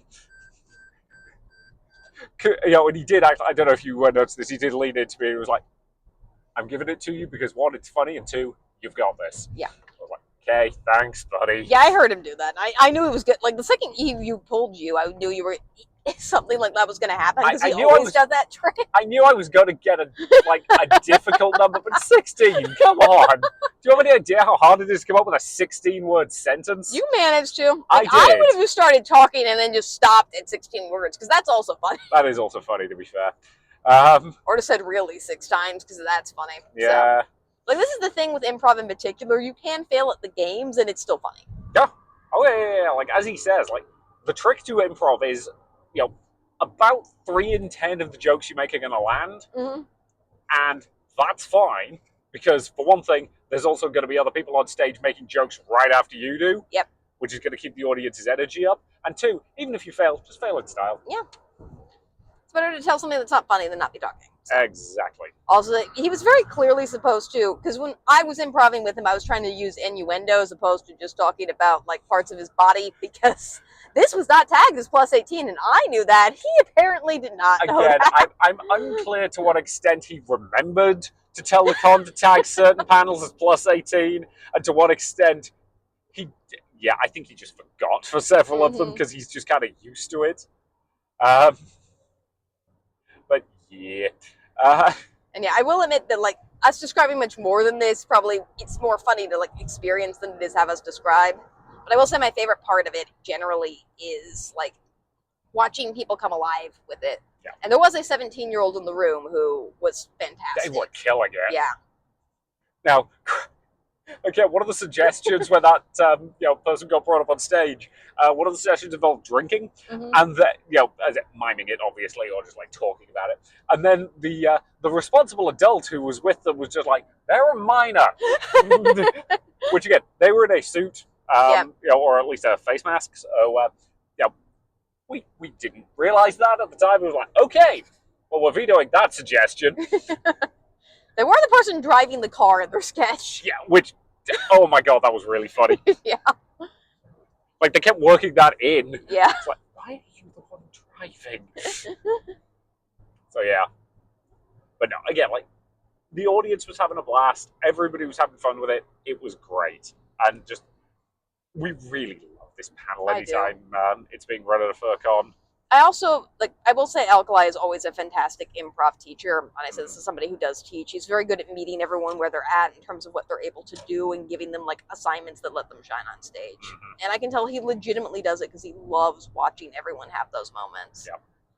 And again, I do think, especially for some of the slightly more complex games, he tends to take audience members who he either already knows will do okay at it, or the people who he can, like, see have the confidence to try. Yeah.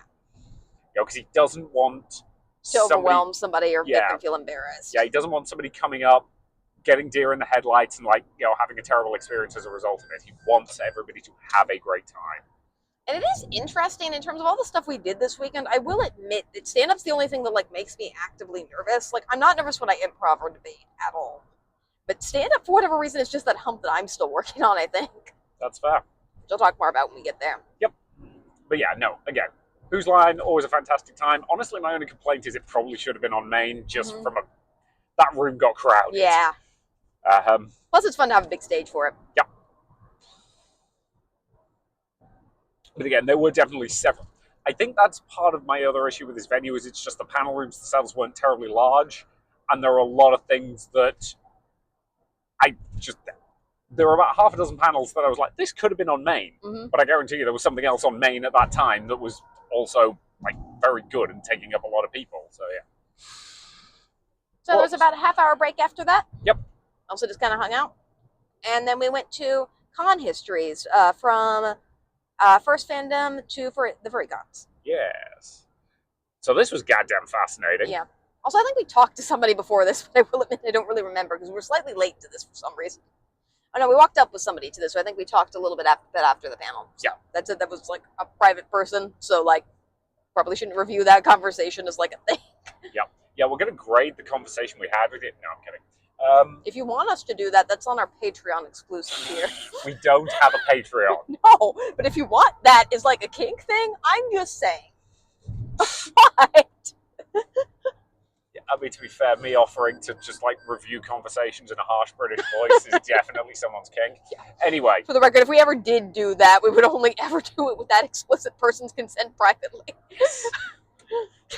Anyway, let's move on. Honestly, I'm just surprised you didn't respond with, it's my kink. And it is my kink. But, yeah. You know. But anyway, so yeah, this panel. So this panel was basically about the history of conventions. Yeah. God, was this interesting. Yeah. Again, I'm a frustrated historian. I freely admit, if the You're UK, just a frustrated thing. I'm a frustrated everything. Yeah.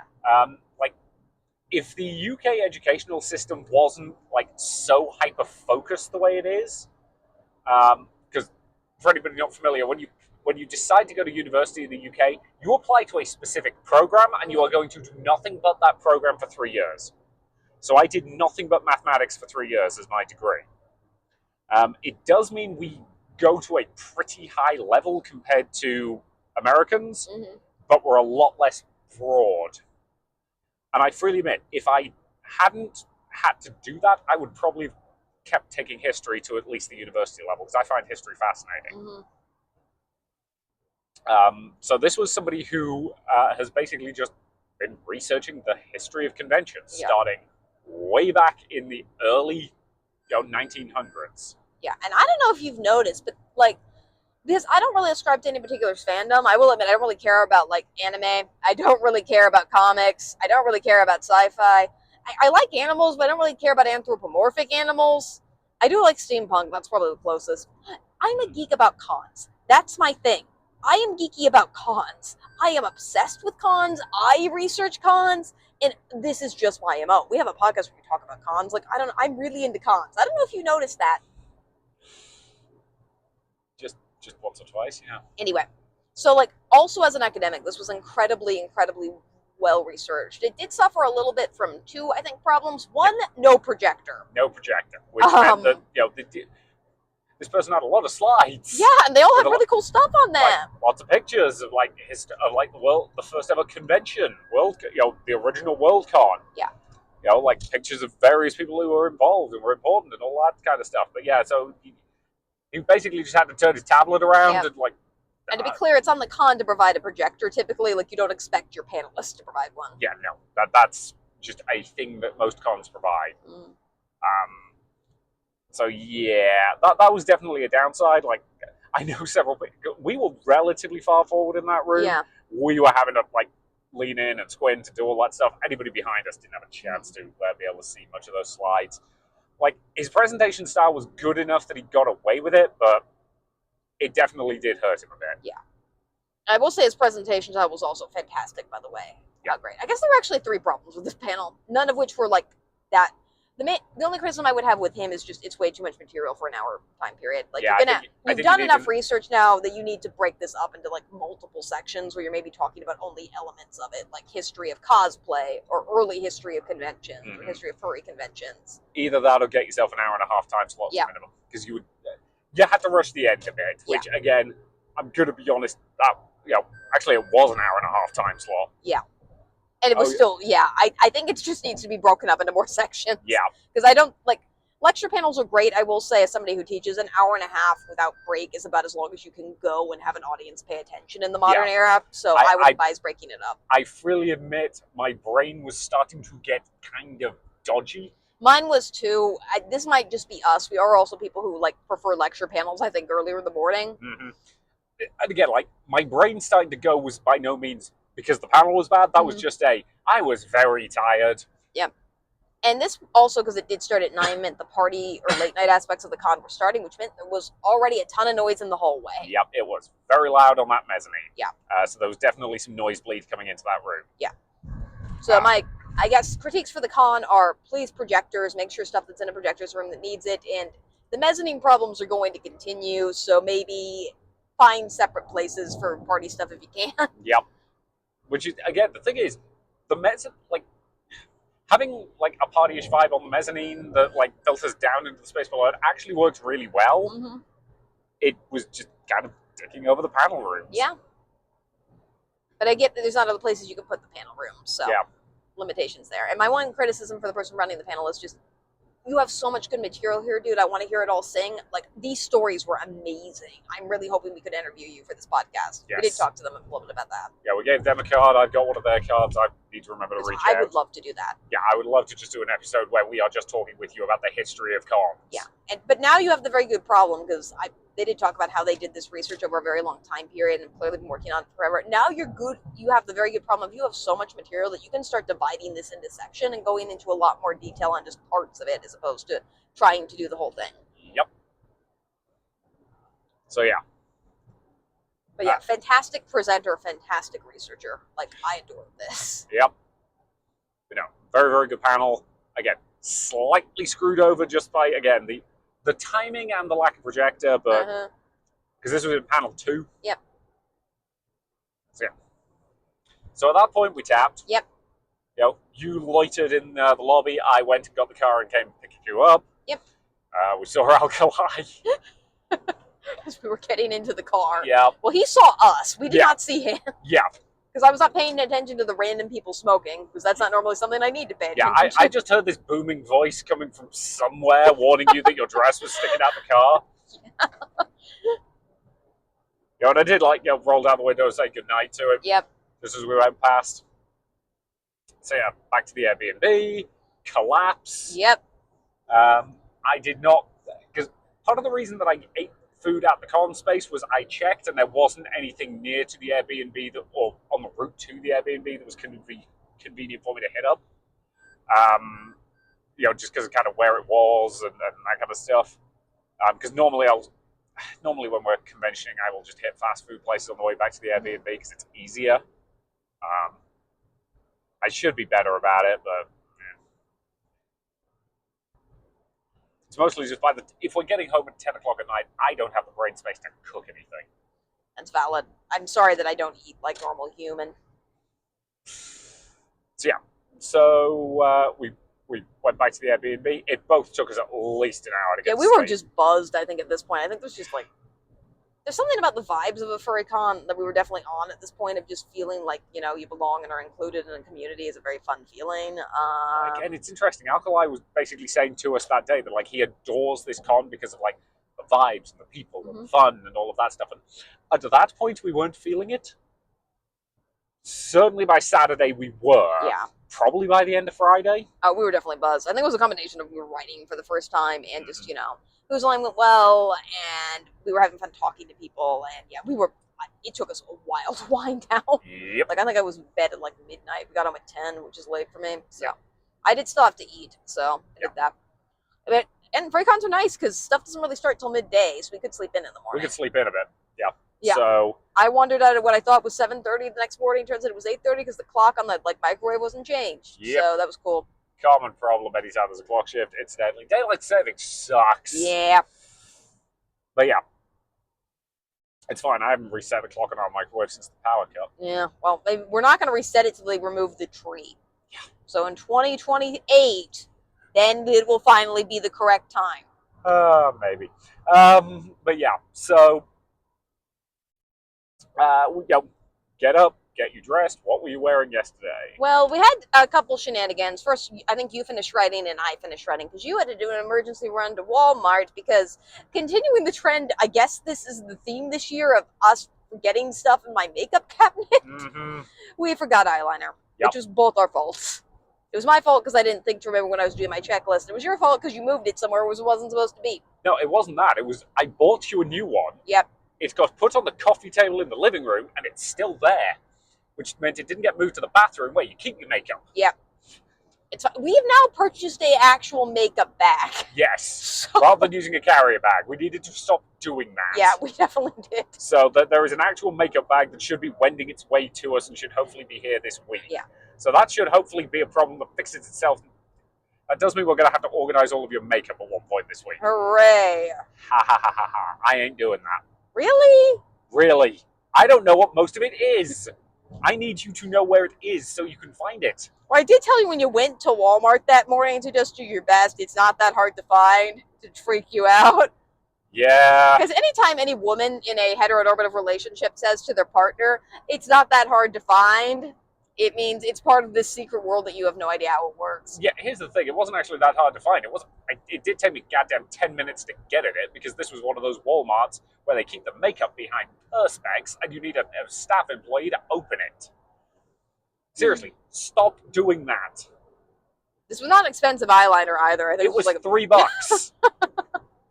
Anyway, I was wearing my Monarch dress, which if you've seen me in that, has fairly elaborate eye makeup with it that takes me about an hour to do. Mm-hmm. And it requires eyeliner just to get the lines right. So basically, while you were doing that, I ate some just like to-go sandwiches that I grabbed out the Walmart because I figured I wanted to get some breakfast into me so that I, had more options throughout the day.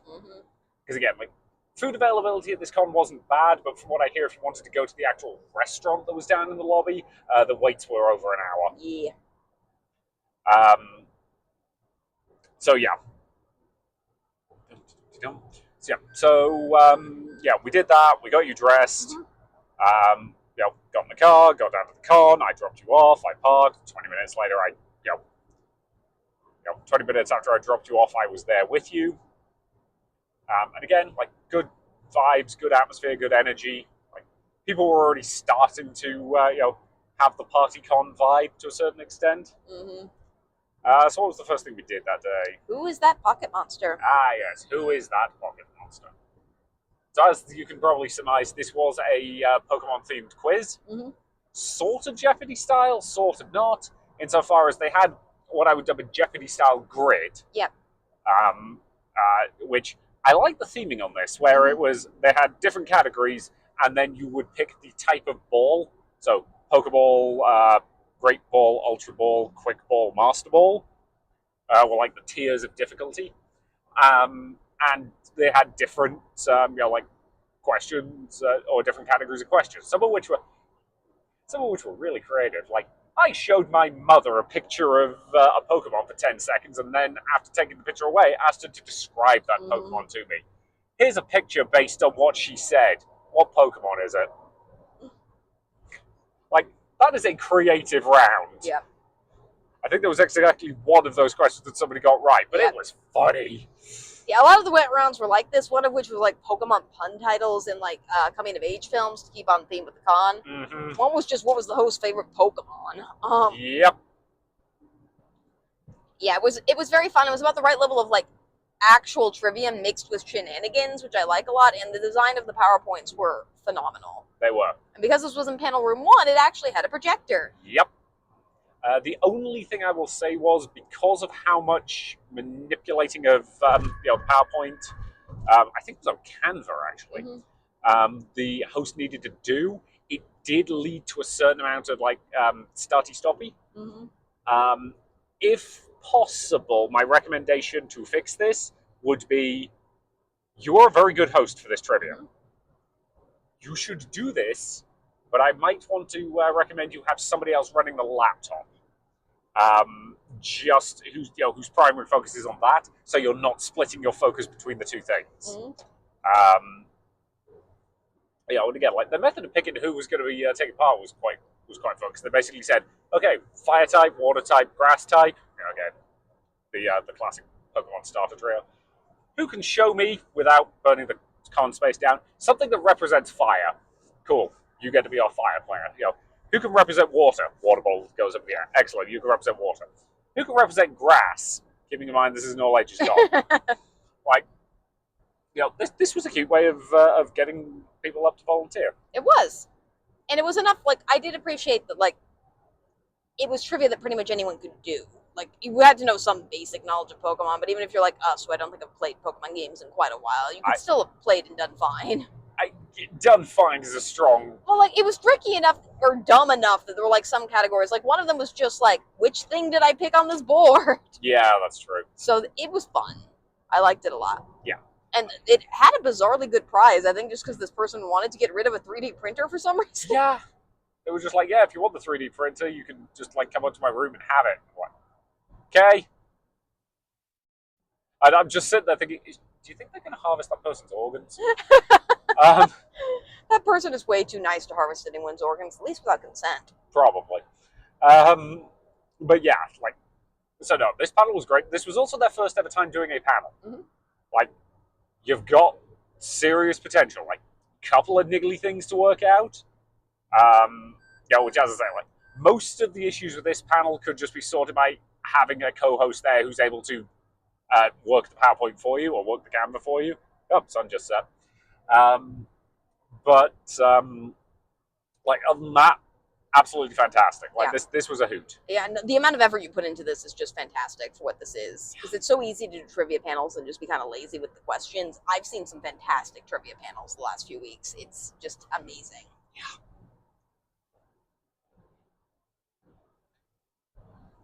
So after that, you ready to move on? Yep.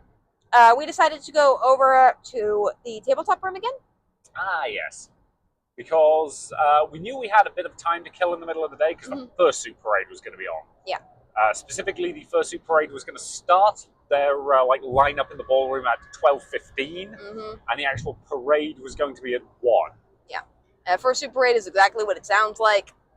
It's a whole bunch of furries trooping around. And the trick with fursuit parades, we have since learned, if you are not somebody, like, I do like seeing fursuits in the artistry. I will admit I'm not terribly interested in seeing them in parade as opposed to just, like, organically. Yep. So the trick to fursuit parades to us is just get out of the way. Because if you are anywhere in its path, you are not going to be able to get through those areas. Yeah, if you're, at Anthrocon, for example, basically half the convention center, if you're in one half of the convention center, you ain't getting to the other half until the parade's done. Yep. So this one I don't think was quite that bad, but we deliberately just got the heck out of the way of it. Like, I'm sure it was fun for everybody involved, but neither of us are suitors. We obviously do not want to impose into a thing that is intended for suitors and suit handlers. So yeah, getting out of the way and going over to the games room just kind of made the most sense to us. Yep. So we took the opportunity for another quick wander around the vendors hall. Yep. We were trying to look for the person who did the panel from the previous night, because I know he has like a graphic novel. Or they do. I'm not entirely sure pronouns, so they, them. Yeah. They had a graphic novel about con history, so they already had the first edition print of. We couldn't find them, so if you are listening to this, or if we keep you at another con, I want to buy that. Yep. Like, I do. 100%. I will buy all volumes of that. Yep. Like, take my money. So yeah. So we went up to the room up there because we were planning to play Blood on the Clock Tower at 1, because that was actually on the schedule as a thing that was being run in the games room at 1 o'clock. And we're like, okay, this will work. I believe our original plan was we do Blood on the Clock Tower for about an hour, then go back over, go to the history of another History of Fur panel, and just kind of hang out in panel room 1 for like the next 3 hours. Yep. Because there were several things back to back in panel 1 that we wanted to go to, and it just made sense to us. We didn't actually end up doing that. Yeah. Well, So, first we played Splendor. First we played Splendor, and you won, as always. Well, one game was really close. One game was ridiculously close. It ended up being 19 points to 20. Yeah. Because we play Splendor to 20 points, because 15 we find is over too soon. But yeah. So we realised that the person running that Blood on the Clock Tower game was actually like one of the hosts of the board game room, which makes a certain amount of sense. So we heard a couple of people mentioning that they were interested in doing it, and he basically, she, I know their pronouns are she, her, she explicitly said that they would do it as long as they had at least 5. At that point, I just kind of went back and went, hey, just to let you know, we were planning to participate. And she was like, excellent. So I think there were 4 of us at that point who basically said we definitely wanted to do it. So we ended up doing the first game, and this was a 5-person game plus the storyteller. Yeah.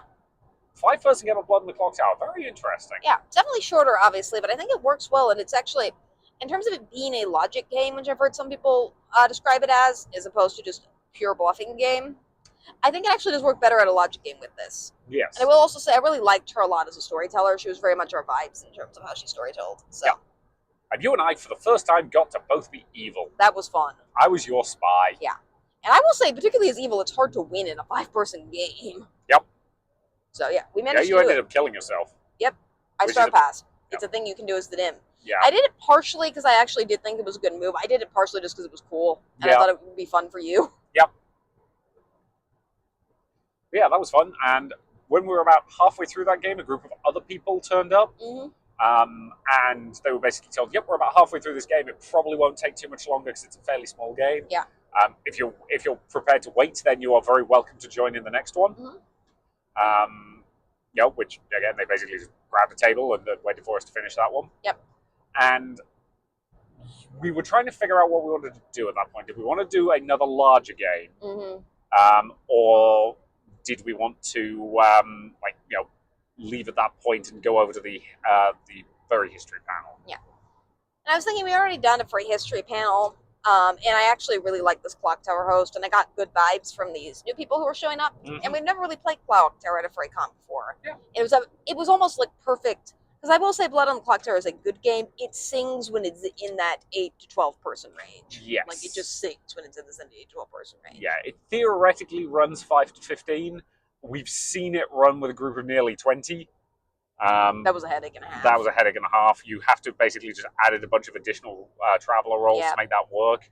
And at that point, when it's 50 people, you are just randomly... Like, this is the thing I don't like about Werewolf, is you're randomly pointing at people and accusing them. Like, that's all Werewolf is randomly pointing at people and accusing them. People claim it's more than that. It's not. Yeah. You're randomly pointing at people and accusing them, and somebody will claim to be the fortune teller, because that's the one role that exists, and then they die. That's all that happens. Yeah. Whereas, again, Clock Tower, a bit more complex. Yep. Yeah, but again, about that 10 to 12 range is where it... I think it's where its best balance of, like, fun is. Oh, good. We're on the section of road that sucks. Sorry about this. Fine. So, yeah. And this was a good vibe group, and I liked the storyteller a lot, primarily because they didn't actually, like... They kind of just let the players explain the rules to each other, which I appreciated. So we just explained the rules while people were getting set up. I hope anyone never found that annoying. So, but I don't think so, but... I love this game. Like, I love this game so much. I'm glad we stayed for it. I love the game I was playing with you, too. Like, both of these... In terms of the games of Blood on the Clock Tower we've played, would probably be my favorite. Yep. I also want to apologize to people who don't play Blood on the Clock Tower on this podcast, who have to listen to us describe it whenever we play it, because it sounds ridiculous. It really does. But yeah, and the interesting thing was, the person who was the demon this time, I think this was their first ever game. Yep. Which meant they got to use your trick of pretending to be confused the whole time when they were just bamboozling the rest of us, and they played it perfectly. Well, I was also evil that game, and I saw them, and it was like they were already acting like this beforehand, where they were asking a lot of questions and doing smart stuff like that. And I know, like, if it's your first game and you drew the imp token, it's a lot of pressure and it kind of sucks. So I volunteered as a demon to be like, why don't I go over to them and help them in, like, you know, a kind way, as opposed to I need you to give me the demon bluffs right now type of way.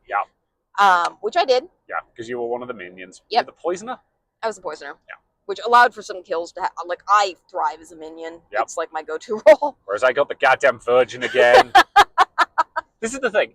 The virgin power isn't actually that bad. You can do interesting things with it. There are people who love being the virgin. It annoys me just because it gives her ammunition for jokes. Yeah. What was interesting is the poisoner, whose role basically works by turning off people's powers. Like, poison somebody every round to turn off their power. I thought about poisoning you, like I did in a previous game where you were the virgin and poisoned the first round. But I'm like, no, that's going to be too obvious if I do that again. So I poisoned the person on the other side of me, who was also a vet player, for a while. So yeah, like, again, this was a very, very fun game. Complete shenanigans. Yeah. And, like, that person, I think they use she, her pronouns, so I'm going to say they, them, just in case I say. Her tag said it, her. Okay, fine. She had a she, her one that she scribbled the she out. Cool. I'm just going to say they for now, because I don't need, my brain can't process that. That's fair. But she did say, whatever, I'm bad at this. Yes, they did say that they, like, or they did, I'm so bad right now. It's fine. They played the game very, very well. Yeah. Like, they did a great job. No one suspected them the entire time. Yeah, they did a full-on evil laugh at the end when it was revealed that the evil team had won. And then they did, like, the cute, like, putting their hand, putting their head on their hands thing. Well, like, and it's just the best... smiling at us, and it's like, God damn it. Well, I've learned the best type of evil reveal. Like, this was so satisfying for me.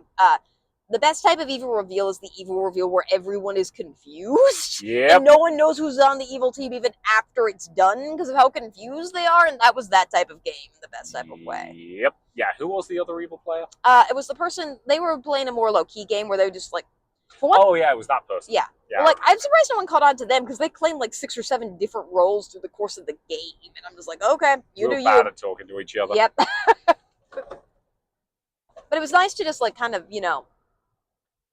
work somebody through playing like, or kind of like coach somebody at like playing my role during that game and have them do it even better than I ever could. That was just great to kind of see. So yeah, that was satisfying and fun. It was. We did end up having to like sprint away at the end of that game, just because. Again, we did warn the storyteller that we had a 3:30 panel. We did not want to miss, and they said they were very respectful of that. Like when we got to a certain point in the game, and like time was starting to get a little finicky, they did deliberately start cutting down how long we had for like each segment. But I'll be honest, most games of Clock Tower, they do that anyway, just because it does like ratchet up the tension towards the end. Because like at the beginning, you need 5 minutes to just talk to everybody else and do all that stuff. Whereas by the end, a couple of minutes is usually about the right amount of time. So yeah, hey, welcome to Pennsylvania. Yay! We're only like 2 states away now. Yeah, we do have to pass through 2 more states. Yeah. Wait, did we just now get to Pennsylvania? Yeah. Hooray. Anyway, let's keep going. Yep. So yeah. We are still 2.5 hours out. Yeah. Well, we weren't late to the next panel because we ran into Boozy and Alkali in the stairwell. Yep. Which was, good. Yeah. Because they were the hosts, so it's fine. So we got in. We actually went in through the accessibility entrance on this one. Yep. And, which again, worked. But again, I'm glad they had that. And, we basically just grabbed some seats and shut the heck up and stayed out of the way while they were, organizing. I did help them move a table at one point. Oh, well, I offered to help move a table. Yep. The guy was like, no, I'm good, I've got this. And they were like, yeah, he's one of the people who helps, does like heavy lifting at one of the other cons. I'm like, okay, cool, I'll just let you do your thing. So yeah. Was this open mic? This was masturbation. This was masturbation. And yes, he knew what it sounded like when he named it. So this is mass space debation. Yep. So this was an improv style debate panel where like the audience throws up random words and then they have to debate them. I think we had lesbians versus hot dogs for the first round this time. That was the first round. They did have a guest on this one. In fact, they had 2 guests on this one. One of whom was the person we mentioned earlier, who was one of the writing contest judges. Yes. Who's somebody who has just staffed FurCons forever and they know quite well. And the other was the special guest, Crystal. And I love the fact Boozy was basically saying, he was really worried with her this panel. It took 30 seconds into her opening sentence or her opening speech, and he was like, nope, she gets it, she's good. She's a lawyer, and she's a, civil defense lawyer, which means she's good at this public speaking stuff, and her comedic timing is amazing. Her comedic timing was goddamn excellent. She was also savage. Yeah. So yeah, this was very good. Again, this panel's always a hoot. Yeah. As per usual, this panel is decided the way all legal issues in America are decided. It's decided by who has the most money. Yep. Specifically, they give you 2 stupid topics.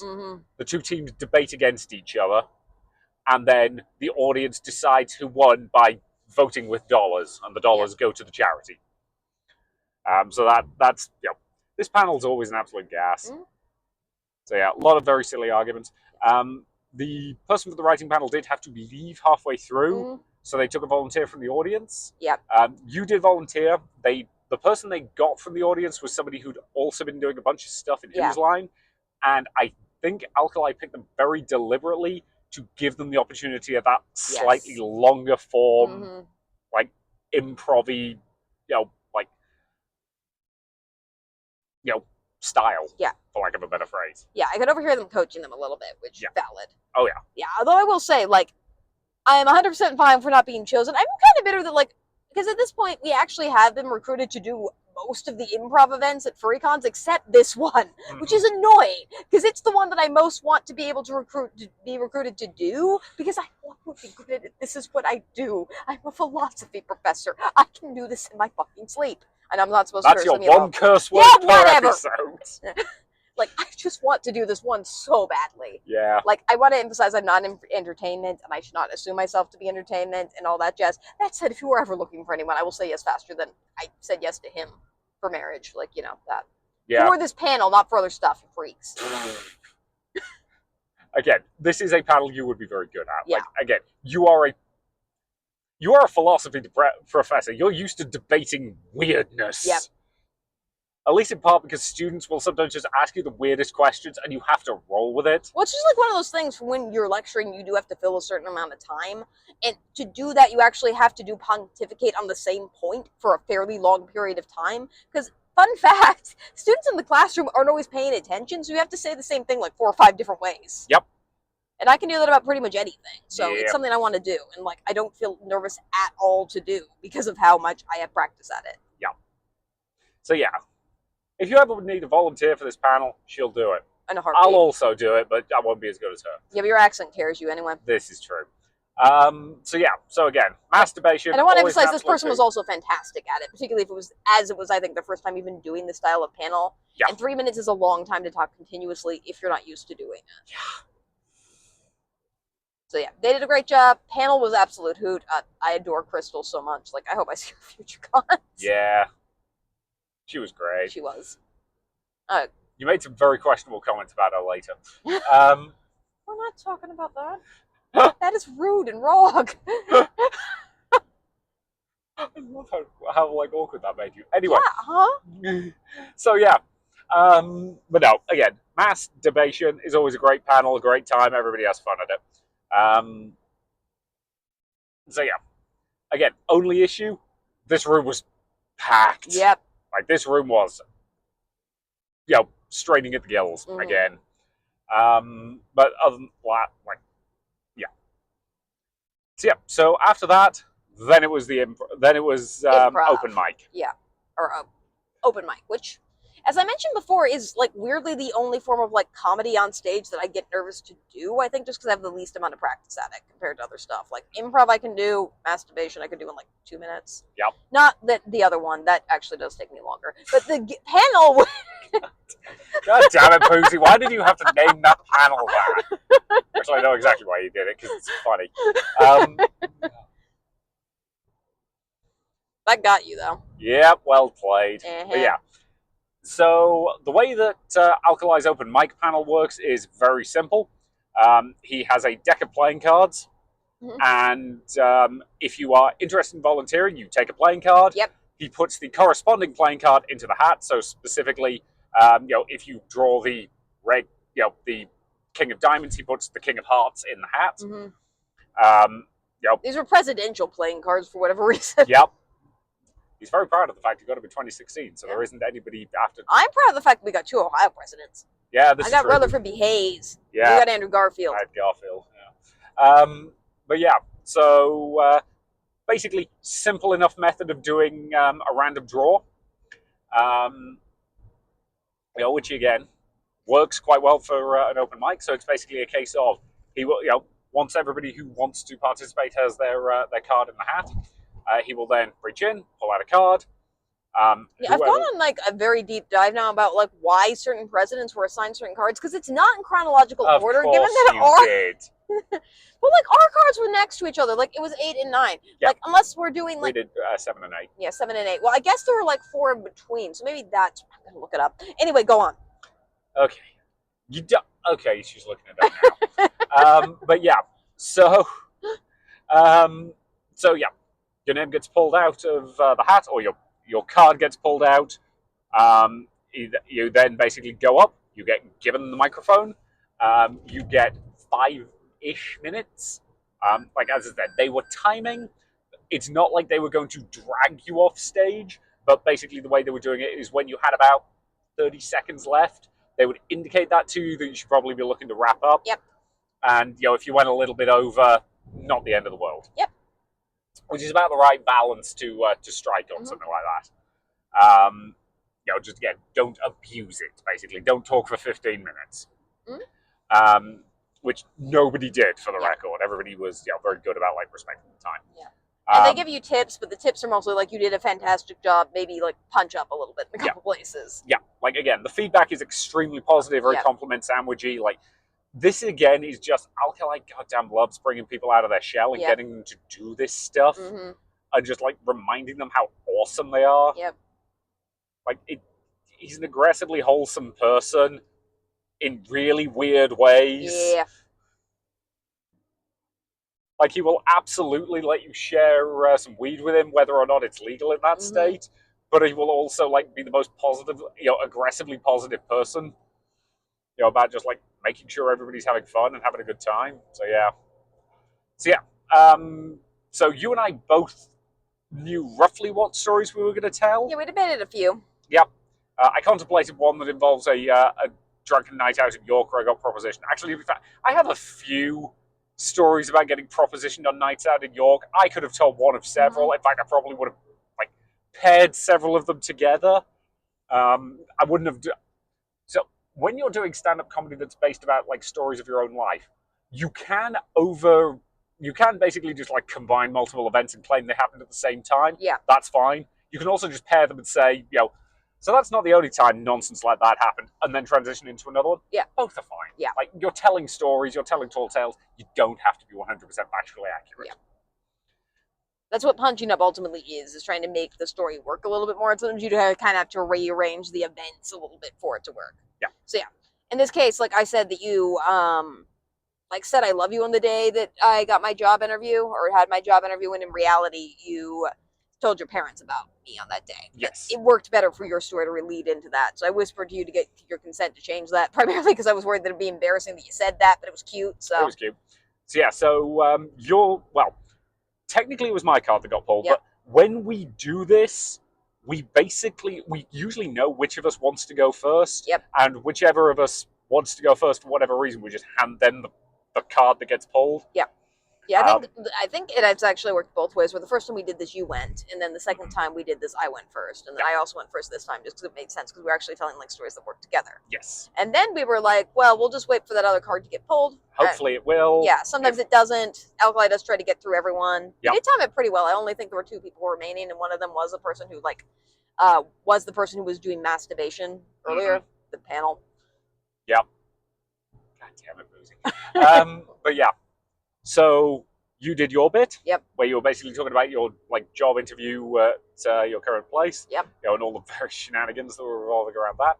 And then you like ended it by talking about me telling you I loved you for the first time. And then the next card that came out the hat was mine. Yep. Or was the other one of the pair. Yep. And I can't. it's fine. It's your call. So my name came out of the hat. You screamed in delight. Yeah, I was so excited. Because I basically, the audience was actually quite happy about it as well. Because I basically sort of went, all right, so you want to hear the other side of that story? Yeah. And I got a cheer immediately. Yeah. Like, you very much warmed that audience up for me in that regard. So I got to tell the story of me getting extremely drunk, watching a terrible, terrible movie. Yep. And deciding I needed something good in my life and telling you I loved you. Which I'd never said to anybody else before in my life. So yeah, it went quite well. Yeah. Like, I think the audience enjoyed it. It was cute. Yep. Like, I think they were compelling stories. I don't think they got the best laughs, but they were definitely very compelling stories. They were. Like, yeah, you and I are good storytellers. Yeah. You didn't get quite as like a oh god we're going there reaction out of Alkali as the last time we did this. Yep. But to be fair, your last story opened with "So my mother died." Yeah, I still love that's the story I actually had practice telling. This one I hadn't had practice telling before, so there's definitely some stuff I would change if I were to do it again. Yeah. Whereas the story of how I told you I loved you, I've told that to people. You made me tell it at a wedding. Yep, it's fine. Yep.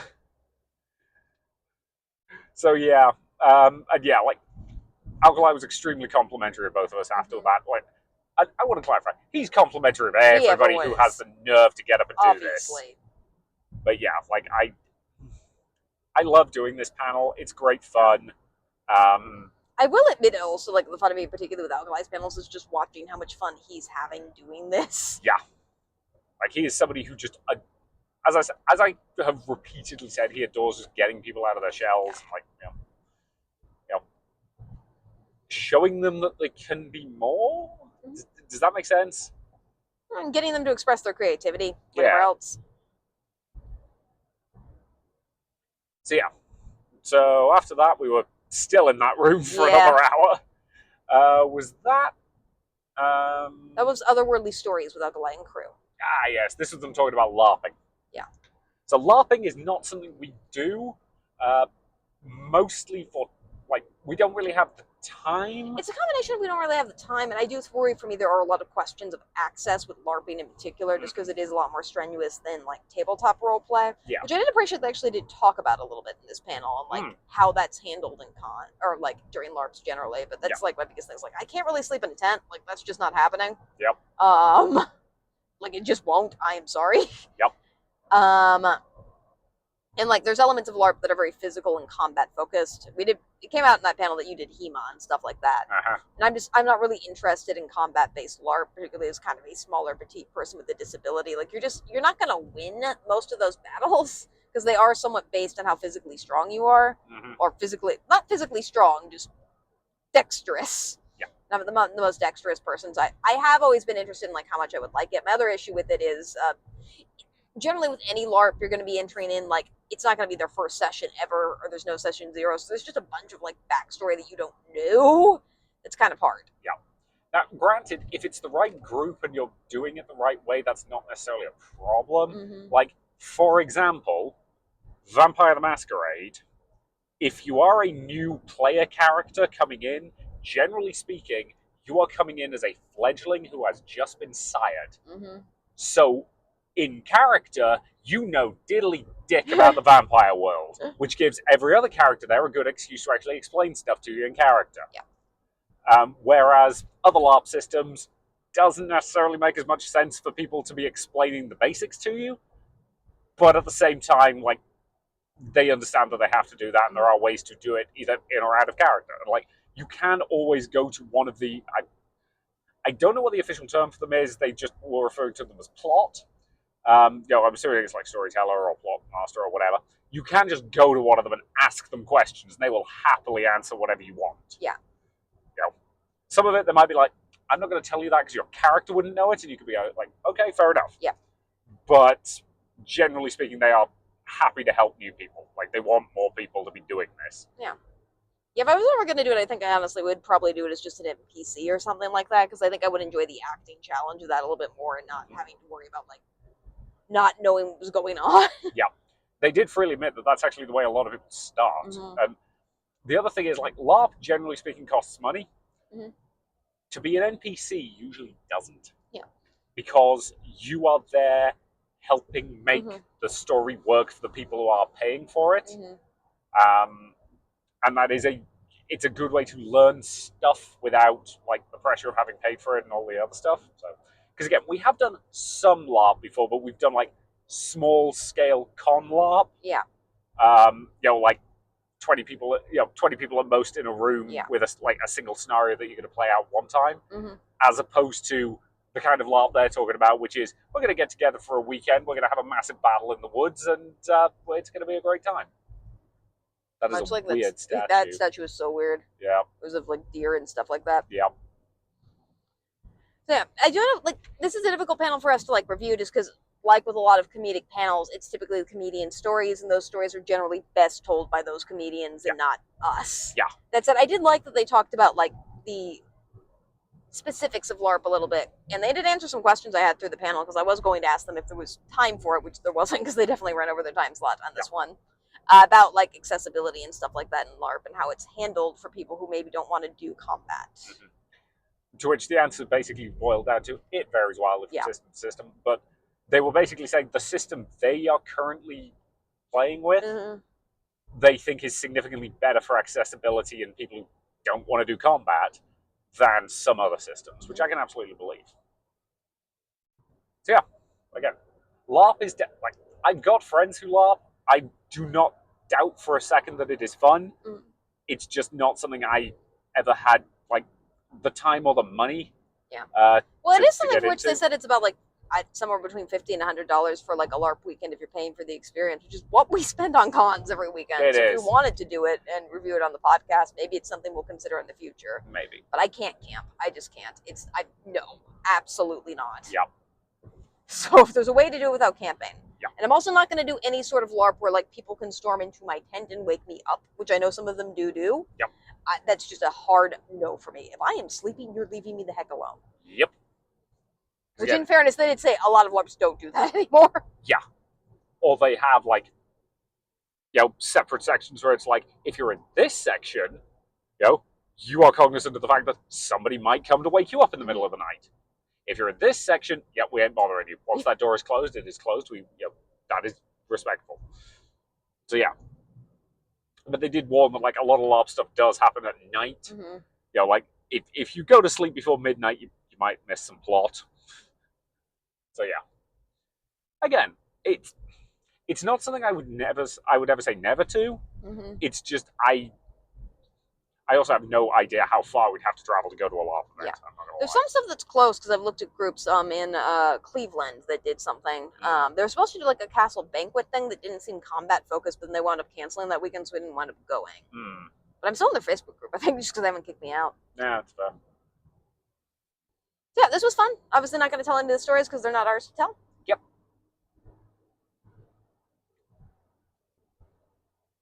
So then we took a very much needed bathroom break. Yep.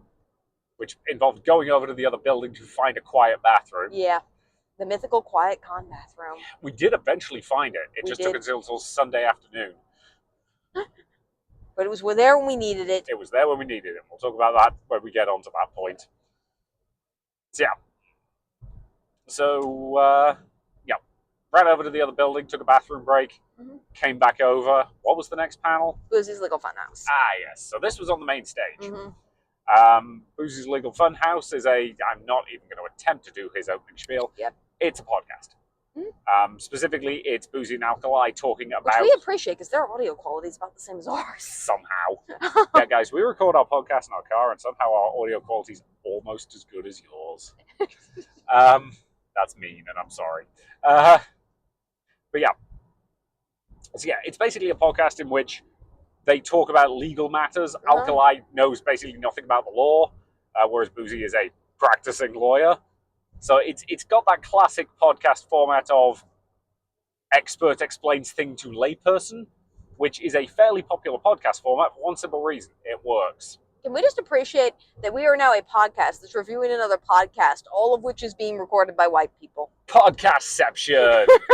But yeah, and sometimes they do record this podcast live at conventions. They pretty much exclusively record it live at conventions. I've checked the latest episodes. There's like one that's not recorded at a convention. Yeah. They're not great at getting it like on any kind of regular schedule. Yeah. Mostly because they're both busy. This one did have special guest Crystal, who I did not realize up until that point, because she was mostly introduced as a voice actor, was also a practicing lawyer. Yep. Yeah, she's a legal practicing lawyer in the state of Texas. But again, it was kind of fascinating to have a second lawyer on the episode, because again, Boozy obviously did all the research for the case. He knew exactly what they were talking about, whereas she didn't. She was just brought on to react and talk about it from the perspective of somebody who knows, who knows the law. Whereas Alkali is there to talk about it from the point of view of somebody who knows nothing about the law and is a comedian. That is a very large illuminated cross. Yeah. Can you tell we're driving through Pennsylvania? But yeah. So, this was very fun. Yeah. This was very funny. Yep. Good Lord, is her comedic timing good. It's amazing. Not that the other two guys aren't, for the record. Yeah, but we've praised them before. Yeah. This is our first time seeing her, and she was great. And Boozy was really smug at the end of this panel, but I'm not going to tell you why, because again, this one was recorded. Yes, you can listen to it, and if he loses that footage somehow, it's his fault. Yeah. So. So, yeah. Listen to the episode yourselves. It's worth it. Yep. I'm probably actually going to re-listen to it because I will admit there were parts of it that I didn't get the nuance of, because I have discovered that I think after 5, my attention span for any lecture style panel just goes down a little bit. Yeah. I got most of it, but there were definitely a couple points where I was spacing out. So there were a lot of names. Yeah. That was most of it. It was a little bit confusing. So yeah, if you're curious to hear this one of which was Harry Wolf, though. Yeah. I will say that if you're going to listen to it for no other reason, listen to it because Harry Wolf is in it. Yep. So yeah, again, go listen to that. Boozy's Legal Funhouse. Yeah. It's a better podcast than ours, if we're brutally honest. Yeah. Though at this point, I think we might have more episodes than they do. But you can hear us wooing and cheering at a few points. Yep. Mostly me. Your voice cracks when you woo. Yeah, I can't woo. I'm constitutionally incapable of being enthusiastic about things. They beat that out of you as a child in the UK. Weirdly, the only thing you can woo about is being British. Like, I've heard you woo about that. It's the one time it works. It's weird. Mm-hmm. It's great. I don't know why you're like this. Do I need to spend 6 months explaining the British educational system to you? You've already done that. I know. Do you need me to do it again? No, because then the fun will be beaten out of me. Good. You understand how this works. So, after that... After that was a point where we were, I think, thinking about... Because Boozy's Legal's Funhouse did, in theory, go until... it went till 9. Yep. Oh, actually, we missed something out. What? After we took your bathroom break, I grabbed food. Yes. Specifically, I went down to the, There's a little cafe-like thing that's also part of the hotel, because I figured that'd be a bit faster. The line was moving a lot slower than I anticipated, I'm not going to lie. So I ended up, but they basically, did I want to eat it in order to go? So I got it to go. I got myself a burger and some fries. Deliberately got it to go so that we could just take it upstairs and eat it, during that panel. Yeah. Weird way to do a burger. You mean because they put it on a piece of toast? Yeah. 2 pieces of toast. Well, between 2 pieces of toast. It was a perfectly acceptable burger. But... Do not email us and ask me as a philosophy professor what constitutes a burger or a hot dog. Oh, so fun fact, the first ever thing that we think we classify as a burger was done between 2 pieces of toast. I'm not even going to ask how you know that. Why would I not know that? Thank you for this very riveting podcast about facts about burgers and toast. You're welcome. But yeah, so basically that was what I had. Again, bit overpriced for what it was, not going to lie, but basically, it was perfectly fine. It was perfectly reasonable. Yeah, I will say, because I remember us having to rush to the Legal Funhouse panel, particularly at this con, time just passed way faster than, none of the time slots felt like they were as long as they were for the most part. Yeah. Even the dead space felt way shorter than normal. I don't know what it was. Maybe it was just having fun and all that jazz. Yep. But yeah, so we did that. I ate that during that panel. Did we then loiter in that room? We did, and we were asked to leave. Oh, yes. So I do get why they did this. We were a little bit confused with the time period. Boozy's Legal's Funhouse was not +18. The panel after, which was also Boozy and Alkali, was. Oh, is that what it was? Yes. Okay. That makes sense. Yes. Okay. I'm less annoyed about that than I was before. Okay, so do you want to explain what happened? Yeah, basically we're in the front row. Somebody came up to us and asked us to leave the room. We generally did explain that I have accessibility stuff for which I can't wait in lines. And the whole, there wasn't really ever a line out in the hallway outside main events. It was more as people clustering, but that also doesn't kind of work for me unless I can find a safe place to sit down, and there's very limited seating options. Yep. So we told them that effectively. They asked us to show their badge, which confused me. And then I realized, I think later that night, and I don't think I told you, that the reason they were asking to see our badges was to check that we were over 18. Gotcha. And they made everyone else go outside to verify their badges. Gotcha. Okay. Because I was confused about it when it happened. Because they did let us stay in the room. Because I was very confused because, again, Legal Funhouse, why are there Christmas lights? I don't know. But yeah, Legal Funhouse theoretically had was it a 2-hour time slot? Yeah, I think it had an hour and a half, or they went a little bit shorter, which I think is smart for a podcast. Yeah. So. You say that like our podcast doesn't last for 3 hours. Yeah, I know, that was a joke. I know. But yeah, so that particular, that panel ended a little bit early, so we were just hanging around in the room. And yeah, they started clearing out the room 10 minutes before the next panel was due to start, which is why I was so confused by them doing it. But yeah, if the next panel was plus 18 but Funhouse wasn't, that makes sense. Yep. Okay, I'm less annoyed about that than I was. Thank you. I think it would have made more sense had they checked your IDs, but because they just have plus 18 badges at cons, which I actually do like a lot, it's way easier than having your ID pulled out a lot of the time and having that done multiple times. Yeah. It makes more sense. So. Yes. So I forgot to tell you that I realized that later. Gotcha. So yeah, okay, fair enough. In which case, that staffer didn't do anything wrong.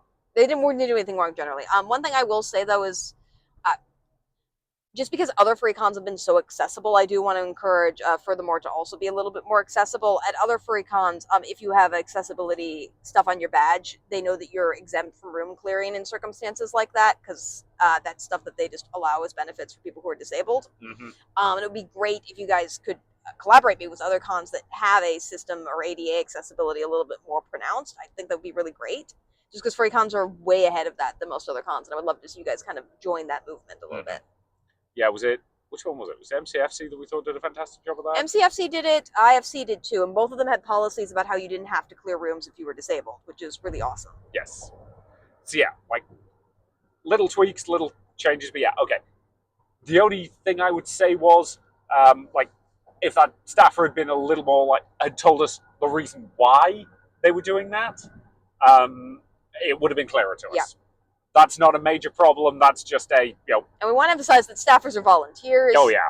And the major thing that just, and it's not really a bother with me, it's just like, if I'm asking for accommodation to a volunteer staffer, that means they have to make a decision that they might not know how to make in that moment, and that's stressful for both of us, and I would just prefer if situations like that were cleared up in the future. So yeah, like, okay, so yeah, that tracks, that makes sense. Okay. So yeah, because what was the next panel? Monkey knife fights. Oh, right, yeah. Which is another comedic panel for which we can't describe any of the stories because they're not our stories. Yeah. This is Boozy and Alkali riffing on stage. We can at least explain why it's called Monkey Knife Fights. Yep. Which is, they asked Boozy what he wanted his comically panel to be called, and he basically told them he had no idea and made that up on the spot. The original version apparently had some expletives in it until they realized they probably shouldn't print that in the con book. Yeah. Because we haven't, I guess, complimented, especially Boozy enough this episode yet. I will say there's very few stand-up panels at cons I will go to. This is one I'm not going to miss. Yeah. Like, again, this panel is complete chaotic mess, but it's an absolute hoot. Yeah, I think we got through like a third of their set list.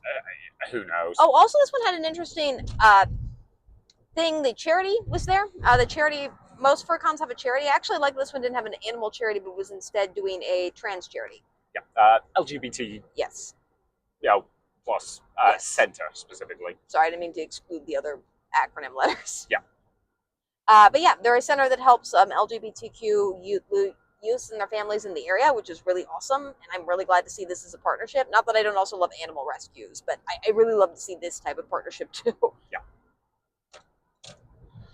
So they were on stage with Alkali and Boozy. And they forgot to introduce them for the first 10 minutes of the panel. Yep. But they had a QR code that you could scan to just donate money, which was super cool. And the fun thing about this was you could put like a name of who donated in like a comment, and that just kind of became part of the comedy show in a way that was very interesting and funny. Yep. Yeah, basically the peanut gallery was able to like throw in additional jokes by putting them as, you know, a funny name when they, you know, in relation to the comedy stories that were being told. So yeah, it worked very well. Yeah, I really liked it as an element. It was a great way to kind of donate to charity in addition to enjoying the show. Yeah. And we probably should have mentioned that several of the previous panels were also charity panels where you put money in the hat anyway. Yes. I'm going to be honest, I don't feel like they had as many charity panels this year.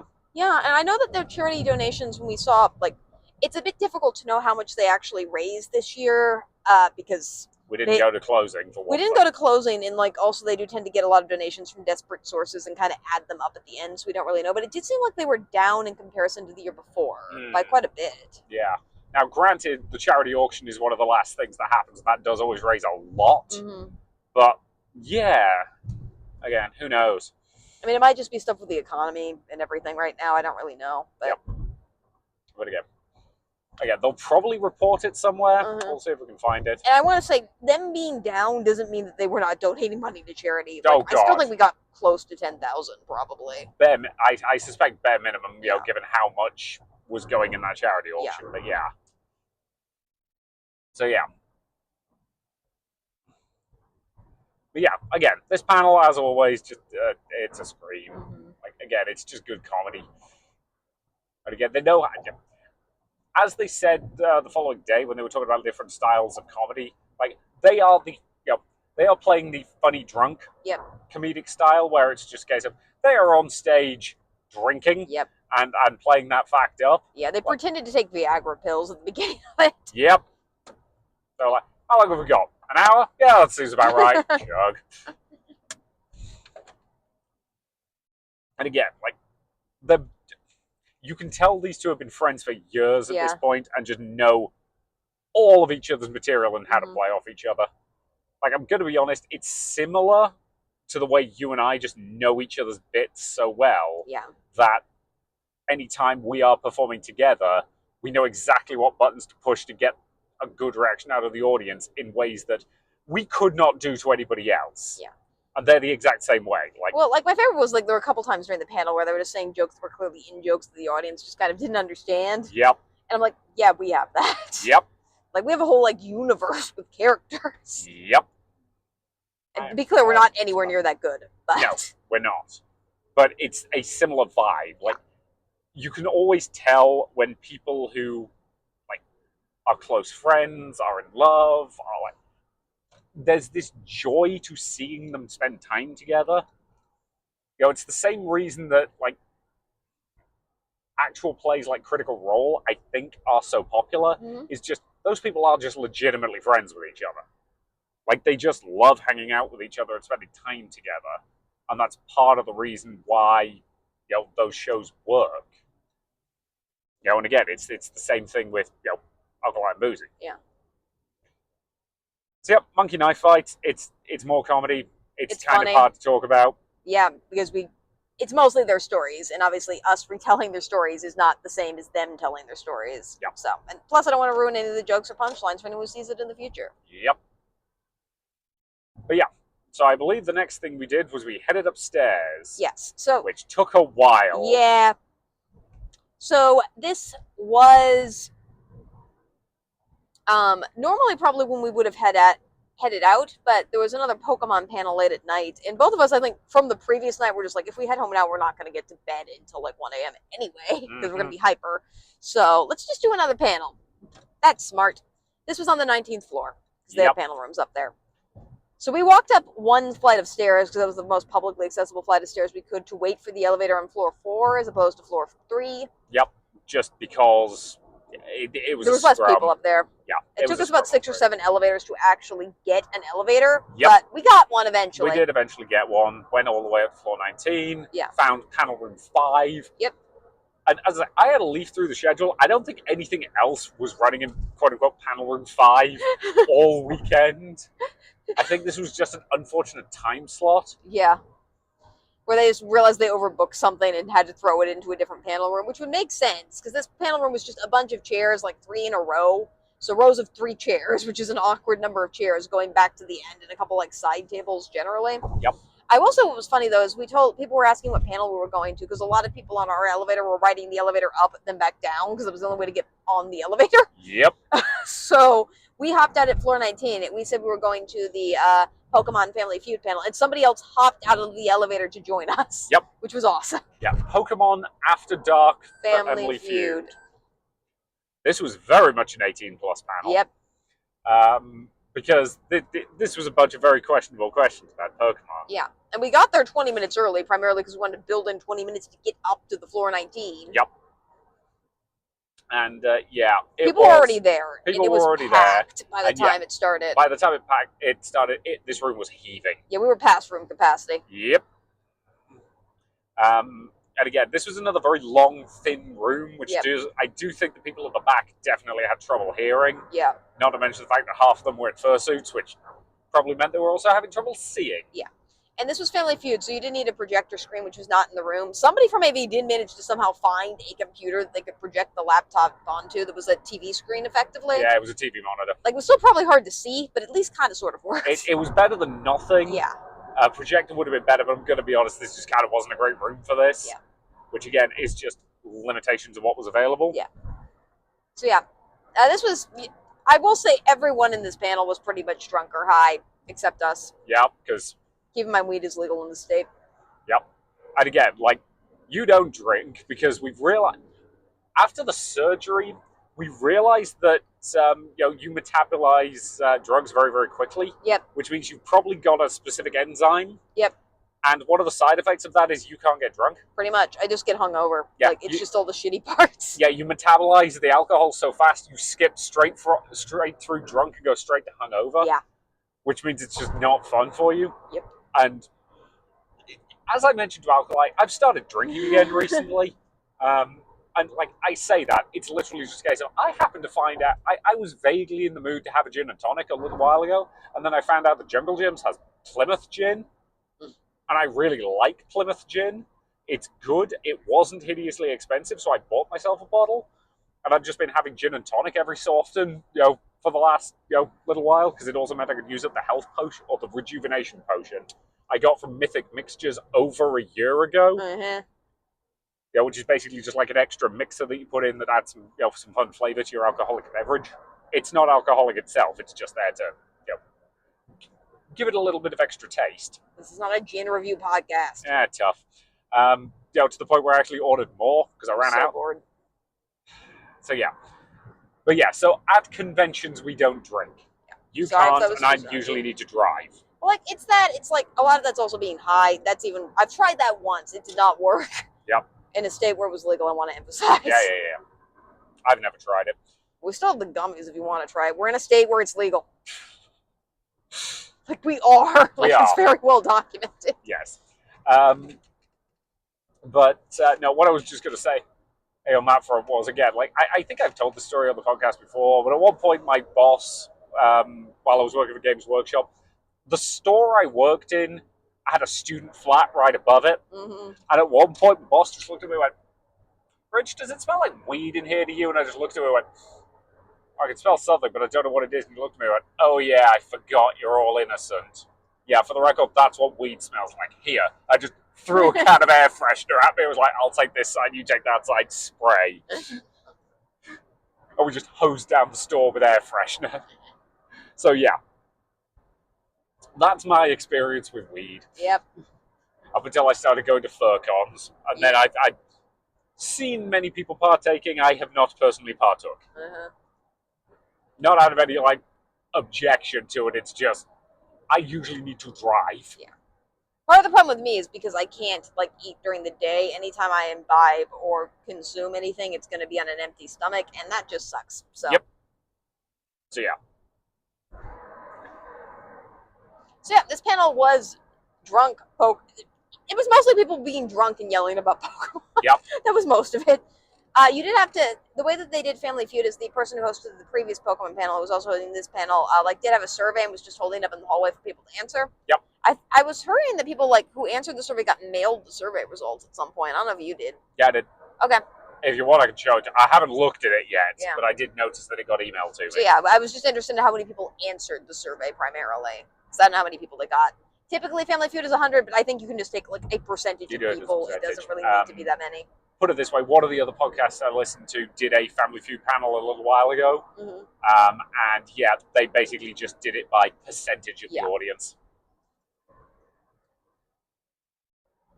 So yeah, that was what this was basically, except there were all Pokemon questions that involved sex stuff. So yeah, which Pokemon do you most want to or I think it's what trainer or what Pokemon champion do you most want to step on you or something like that. Yep. Which is, the answer is Cynthia.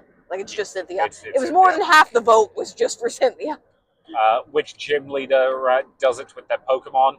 Mm-hmm. I cannot believe your team would not listen to you when it told them to do it was Giovanni. My team Giovanni was all very high and in fursuits. Yeah. It was a combination of those two problems. Hey, you had a Jolteon on your team. I did. But incidentally, Jolteon is my personal favorite Pokemon. Mm-hmm. It was weird. That person, I actually had that weird costumed experience because I've been talking to that person in a Jolteon costume. And that room was also, hot just because there were so many people in it. So once the panel ended, they took off their Jolteon head, and I'm like, no, you are Jolteon. You do not take off your head. I didn't even notice that. Yeah. I was looking at him inside. I was like, "This is wrong. I only know you as Jolteon. I do not care about the person that is inside you. I just want the Jolteon back." Which I'm told is an experience you actually do get if you spend time around furries. That's the first time I experienced it, though. Mm-hmm. To be clear, I don't think anyone has to be in a costume for my benefit or entertainment except you. Yeah, that's fair. I'm married to you. I'm obligated. Yep. But yeah, this was mostly just us coming up with answers to questions. And then for Final Family Feud, they, instead of having it be like, I assume people who are listening to this know what Family Feud is, and I don't have to explain the concept of fast money to you. But instead of having like the team work together, everyone answered the questions individually, and whoever had the highest score won the jackpot prize, which was the Pokemon information book with inaccurate facts, which is a great prize. Yep, it was a solid prize. Yeah. Yeah. Mostly because it took, and the person who won was the only person who could figure out that everyone obviously put Mr. Mime is the Pokemon most likely to be caught on Pornhub. Yep. And for the record, that's watching, not Yes. producing content for, just to clarify. And this is why this panel was plus 18. Yeah. Our podcast is not, but if you're listening this far, you're definitely an adult, so. Probably. But yeah. So again, this panel was fun. Mm-hmm. It was fighting the room it was in. Yeah. And I don't want to keep harping on this, but I do think it was an issue at several points this weekend. Yeah, this is, I think part of the problem is I don't think this is a hotel is terribly, even though it's very centrally located and probably good for partying, I don't think it's terribly good for programming generally. So then we had to fight to get an elevator back downstairs. Yep. And I will say, at this point, we had just embraced, like, everyone in the elevator was at least having fun being crammed in together in the elevator. Yeah, I think on this one, I think it was about the third lift. Yeah. I'd get, like, because of the way these lifts set up, there was a bank of 5 of them, but there was only one button you could push. Yep. You know, so you would push one button, one lift would come up to your floor, it would leave, you would push the button again, and then, for whatever reason, it was the same lift that came back up, and I know it must have gone all the way down and all the way back up. Yeah. Well, I think several of the lifts were broken in different parts of the weekend. That would not surprise me. We don't have any specific evidence of that for the record. Yeah. I never saw lift 4 open at all, but that doesn't mean anything. That's just I didn't see it. So yeah. Ugh. But yeah. So at that point you loitered. I went and got the car. Yep. Came back. We saw Alkali. I finally got around to giving him a card. So if you are listening to this, Alkali, hi. Yep, I got to talk to somebody about how to like poof out a skirt because they were asking me about that and how spring still hoops work. So that was fun. And people also admired my ability to scrunch the hoop in the elevator. So. Oh yeah, people were like, how on earth do you do that? And you were just like, oh, there's there's a hoop under there with spring steel, so it collapses. It's great. It means you can sit in the car in it. Like, you don't want to do it on a 5.5-hour drive home, but like an hour, 2 hours, it's fine. You can do it. Okay. So then we got home. I took a shower because it's the only way to get the eye makeup off. Yeah. The shower was better than some Airbnb showers. It at least had hot water. Yeah. That was nice. Yep. Collapsed. Sleep. Etc. Etc. Etc. Fast forward to the next morning. Cleared out of the Airbnb. Yep. I went and got myself some breakfast. From McDonald's. Yeah. Which I was going to get something larger, but I forgot they actually do a breakfast menu. Otherwise, I was just going to get myself like a burger and some other stuff and like get myself enough food to just make it through the day. Yep. But I ended up getting breakfast. And I'll say this, the hash browns aren't bad. They're really greasy, but they're otherwise okay. God, I hate this bridge. There we go. So, and we got to the con. There was a panel at 11:31 to go to. Yes. We did kind of poodle around at the house for a bit just to wake up, which I think we needed. We needed that. And then we got there and went to Convention War Stories. Yes. Which we could only go to half of. Yes. For reasons that I did actually explain that to our wife. Oh, did you? Yep. When? At the end of the panel after that. I'll tell you. I'll explain this to you when we get there. I was just like, when were you away from me during this day? So, so Convention War Stories is, again, it's Alkali and Boozy, and they are just telling funny stories from previous conventions they've worked. there's not really too much to say about this panel that isn't just reiterating the fact that these two are very goddamn funny. Yeah, it's another story panel, so like we're not going to tell other people's stories. You should listen to their stories. Yep. We're just going to do worse versions of their stories. Yep. But this was funny, and I did like this time that they told, because we've been to this a lot now, and there's are some of the stories that we know by heart. I still enjoy listening to them tell them, even though we do know them very well by this point. But they told some new stories at the beginning of this, which I liked a lot. Yep. So yeah, but we got to, again, this was an 11:30 panel. We got to midday and we had to head out because there was another panel we had to go to. Yes. To circle back to way earlier in this podcast, it was the writing competition panel. Specifically, this was the results one. So we emailed in our 2 entries on the Saturday morning. Yeah. I sent it as one email. I basically said, hi, here's the entries for myself and my wife. And keep in mind, the deadline was Saturday afternoon at 1 p.m. Yeah. Because it's supposed to be 24 hours, so you get the rules 24 hours after that. Yeah. Like, they're a little loosey-goosey with that. Like, a person asked in the original panel if they could start writing because it was technically like 12:30 and not 1 yet. Yeah, and they were like, that's not the level of rules that we're going to go for here. Yeah, they were just like, you've basically got between the end of this panel and 1 o'clock tomorrow. Yeah, I don't think it needs to be exactly 24 hours, and I'm glad they're not enforcing that. So, so I will say, sorry, go ahead. I was just going to say, the email I sent them, I basically just said, here's mine and my wife's entries.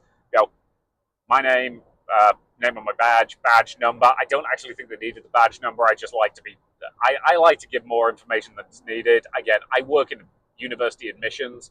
People not giving us enough information is the goddamn pain in my life. Then the title of the story and a link to the Google Doc where it was, and then exact same process with yours, just to make it very, very clear who wrote what and all of that jazz. They did not have a single problem with me submitting both for us. So yeah, as you were going to say. Yeah, so I will say at the start of convention war stories and going into this panel, we had, for whatever reason, a band that I think was originally a jazz band start out by playing slow funeral marches and slowly progressing to 2000s punk music. Yep. I don't really know why they were there, the trajectory of what they played, or why. But they were out in the hallway doing that, and they had an amplifier that amplified across the whole venue, which I'm sure was great for people in the lobby, and not so great for people who were in panel rooms. Yeah, it was kind of it was funny. It was funny in Alkali and Boozy's panel. It was also kind of funny in the other panel. It was kind of funny in the other panel, but the other panel wasn't a comedy panel. Yeah. So again, the results panel, basically it was a case of they would announce third place, second place, and first place. And after they announced each one, they would read the story aloud. Yeah. The aforementioned person whose name we're not saying because we didn't get permission to. And also let me know if it's SP or SN, please. It's SP. Okay.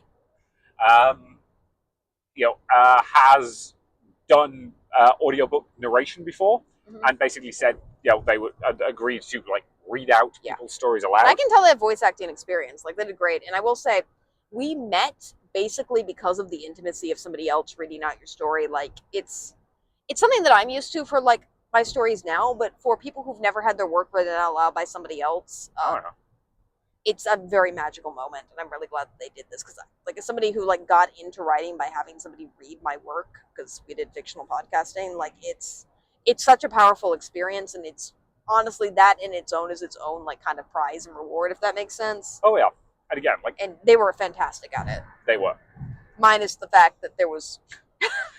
Yeah, they were fighting with the noise that was drifting in from outside. We kept closing the door, and then somebody would come in, and close the door, and open the door. Well, there was also a decent chunk of people who were just walking in and out of the room. I don't know if they were just confused or what. Who knows? Clearly the people who were participating in the contest were hanging out the entire time, which was cool. And then there was also a couple of people who, one person thought this was didn't think this was a results, but a time period where we were writing fiction. They stayed the entire time too, just out of respect. They were really nice. They were very nice. Yes. But there were also some people who I think walked into the room confused about what it was, and then walked out a little while later, and that was not, for the record, you're not obligated to stay in panel rooms. I've definitely left panels before knowing what they were, but it was weird that it was as many people as it was. again, joys of it being on that mezzanine. Yeah. So yeah, and it wouldn't have been that noticeable if it wasn't every time they opened that door, it was just like, I know a boyfriend who looked like a girlfriend. Yeah, yeah. That thing. Yeah. So yeah, like, again, for the record, the person playing the music was very good. They were. I just don't understand, like, why it was happening. They were just a pain in our ass because they were, yeah. So, they announced the third person, or the person in third place. They read their story. It was excellent. Yep. Like, I'm willing to bet the standard across this entire competition was phenomenally high. Yeah. They read the person in second place. It was phenomenal. It was really, really good. Yeah. And then they read aloud your name. Yeah, I didn't even hear them because the door was open again. And also, like, I was looking back because I was like, I wanted to see the excited moment on the person's face when they found out they won first place. So I was looking at the crowd, and I was not looking towards the table because the other pieces were of so high caliber that I didn't realize it was me until they said, like, because for one, I didn't put my name on my badge. So you said they did say ball gowns are my persona, which is what I put on my badge. And then they said Caroline, and I'm like, other way around, but yeah. Okay, yeah, I didn't hear them say the second part because they said Caroline. I think I was processing because me being me, I was like, is there somebody else in the room named Caroline for whom that is their persona? And I was just like, and then it took me a minute because then they read the title, I think, at some point, and then I knew it was mine. Yeah. And I was just really surprised. And I was just like, can I just take this opportunity to say, I told you so, honey. Stop being so harsh on your own writing. Yeah. I was not expecting that, so it was great. Yeah. And then we got my piece read aloud, so it was also fun. And they were really great at reading it aloud, too. Like, just as good as you are. Like, it was very nice to hear. The other two people recorded it, which I didn't do just because I think it was just, I can always have you read it later and record that. So, not that it would be the same reading. He did a really great job with it. And he did a character voice for, like, the speaking line for Dr. Barium. So, yeah. And yes, this was a story about a steampunk, or like, a girl who's either really or metaphorically invisible. I honestly think either interpretation of the character works, and I kind of made it so it was borderline. Again, it's very much a metaphor for that period in a teenage girl's life. Yep. And it's about her making a clockwork swan to impress a boy, sort of. Sort of, kind of. Again, you managed to put a lot of emotional complexity into 1,200 words. I tried my best. But yeah, the other writing was so good, I was not expecting this. I still kind of don't think I deserve it. You do, but I understand that. And yeah, the prizes were a $60 Amazon gift card, which... Yep. Hopefully they mail us. Honestly, if they forget to mail us that, I'm not really going to complain. Yep. Beta reading, which I will admit I don't write enough at the current moment to need, unless they want to read my academic work. If you want to read my academic work... You'll send it to them, but... Yeah.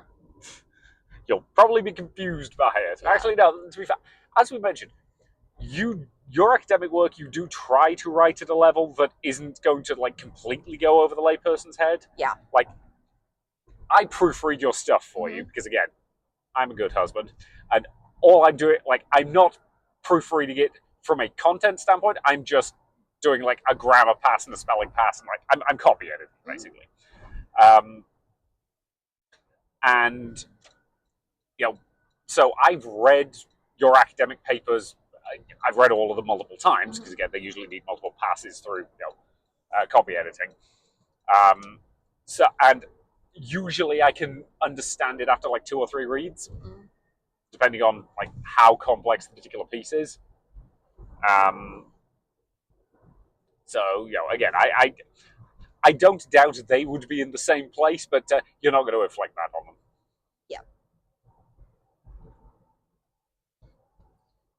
So this was fantastic. Like, I'm really glad other people could get the experiences of their pieces being read aloud. Weird jazz band notwithstanding. You were a good band. I just don't understand why you were playing exactly where you were on a Sunday morning, because that's kind of weird. Yep. I'm not even sure it was a band. I think it was one dude. Yeah. Valid. Like, he had backing tracks. Yeah, but, that's fair.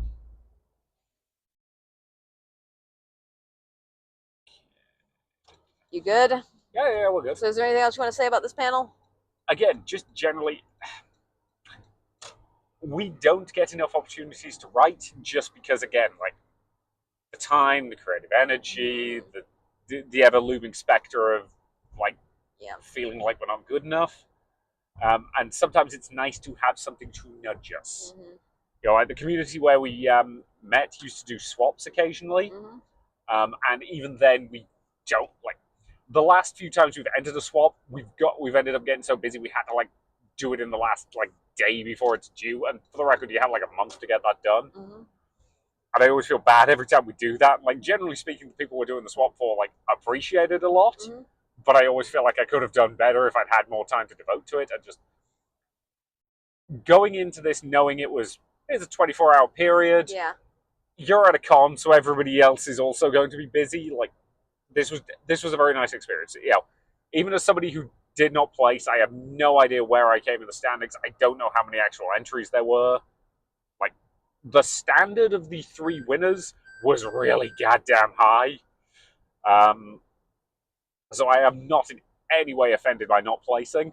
Well, I also don't think it helped that like we entered like we both sent our entries in from your account, so it might have looked kind of weird if we both had won. Generally, that not to say that like the other entries that won didn't deserve it. Like I think they should have placed higher. But yeah, it is one of those things where it is just fun to do for the fun of it, and I do think the competition aspect is exactly what it should be for writing competitions, where the competition is secondary to just kind of getting yourself to write. Yeah. Again, you were definitely a bit nervous that morning, just from a like. You've said before that like putting your writing out there is hard for you. It is mostly because I don't want to go into details because this podcast is kind of therapy for us, but it's not the type of therapy for which I should go into detail about my childhood. Yeah. The short version of this is my mother was not a good person, and one of the things she critiqued me on a lot was my writing and saying how I couldn't write. And like when I was still under her control, she would like not let me do my own homework because she said I couldn't do it. So because my writing was so horrible that no one would be able to understand it. And that stuck with me for a very long time. Yep. So it is something for which writing and criticism about writing is still something I'm pretty sensitive about. So, but I thank FurryCons for providing me the space where I feel safe enough to do this. That's similar to what Alkali actually said a little bit later today. Is like FurryCons and spaces actually do provide those moments where you feel safer to be a little bit vulnerable. And I think that was kind of my moment with this, where it's just like I trusted this community enough to know that even if I didn't win, I still think I ultimately would have been fine. Yeah. Because it's not about winning; it's about finding those spaces where you feel comfortable enough showing your work. Yeah. I did feel embarrassed, but I feel like that's normal. Yeah. So. I get that feeling, but watching the thought process as you realised you won on your face was great. It took you like a solid 10 seconds before your brain caught up with it. Everyone else realized before me, and then I realized everyone was staring at me. That was fun. Yeah. Yeah, well, again, you turned around to, see the winner, because we were in the front row for that one. Yeah, and I wanted to see how excited they were. And then I was completely surprised. Yep. Which again was kind of adorable in its own way. Yeah. But yeah. So yeah, again, that was a lot of fun. I'm very glad we were able to do that. Cool. We then, had to pretty much immediately head all the way back up to floor 19 for. So on the schedule, this is listed as Boozy's Basic Law. Yep. Which is a Socratic panel where Boozy basically just talks about a legal concept and basically teaches a class on it. Yeah. Which you've mentioned before, you're really goddamn jealous of his ability to do this conventions with willing, eager participants in the audience, because you don't get to use the Socratic method in class because they're just not going to answer. Yeah, getting the 18-year-olds to answer is not happening. Like I'll just stand there in silence. Like that's all that will happen. And then I'll start cold calling on them. They'll complain because cold calling is like traumatizing for them. And it's just like, oh my God. Anyway. At least a couple of your students do actually want to be lawyers, don't they? Probably. It's all lawyers and doctors. Some of them, it's a good fit. For some of them, it's not. Yep. So yeah, this didn't actually wind up being Basic Law. It wound up being Lawyer Horror Stories. It did change on the schedule, so that's cool. Oh, did it? Yeah. Now it's just Lawyer Horror Stories. Interesting. It didn't when I looked at it like 10 minutes before the panel was due to start. So maybe they revised it after the panel. It's either that or I just hadn't reloaded the page in a bit. That's fair. So yeah, I think they changed it around just because Crystal was going to be there and another lawyer was also going to be there. Yes. So they just, Lawyer Horror Stories was basically you just ask questions and they just talk about stuff. Yeah. I will admit I was only half paying attention because I was still kind of riding the high of winning the thing and needed to process my emotions. You were still emotionally processing. Yeah, so I did that. I did ask a question just because I thought it would be funny. So, yep. But this was good. I enjoyed hearing about like different aspects of law, and some of the questions were actually serious. And I really appreciated Crystal like talking about because in philosophy, you don't know, it's a very male-dominated field. It's actually more male-dominated than any of the science PhDs. So I really appreciated her talking about like systemic bias that you have as a female lawyer too, and how that's still very prevalent. Yeah, some of the direct quotes from her, about things that have been said to her are literally unrepeatable on this podcast because you've already used that one curse word. I did. And it's just like, it doesn't surprise me, but at the same time, oh, God, do people really suck that much? Yep. And they also talked about helping domestic violence victims and how the law can do that. It was really cool. Yeah. So again, this was a good panel. Yep. There's only so much we can say about it just based on the fact that, again, we are not lawyers, we are not legal experts. They were talking about their area of expertise. Mm-hmm. And it's the same way you could give a philosophy talk and you wouldn't expect anybody else to like replicate exactly what you'd said. Mm-hmm.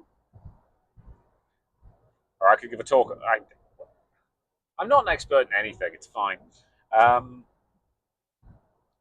yeah, so we knew we needed to go straight downstairs to the charity auction and wanted to get a decent seat for that. So you basically headed out immediately as the panel ended, and I basically said, okay, I'll grab the stuff and meet you at the lifts. Yeah, it took you a minute to get there. What happened?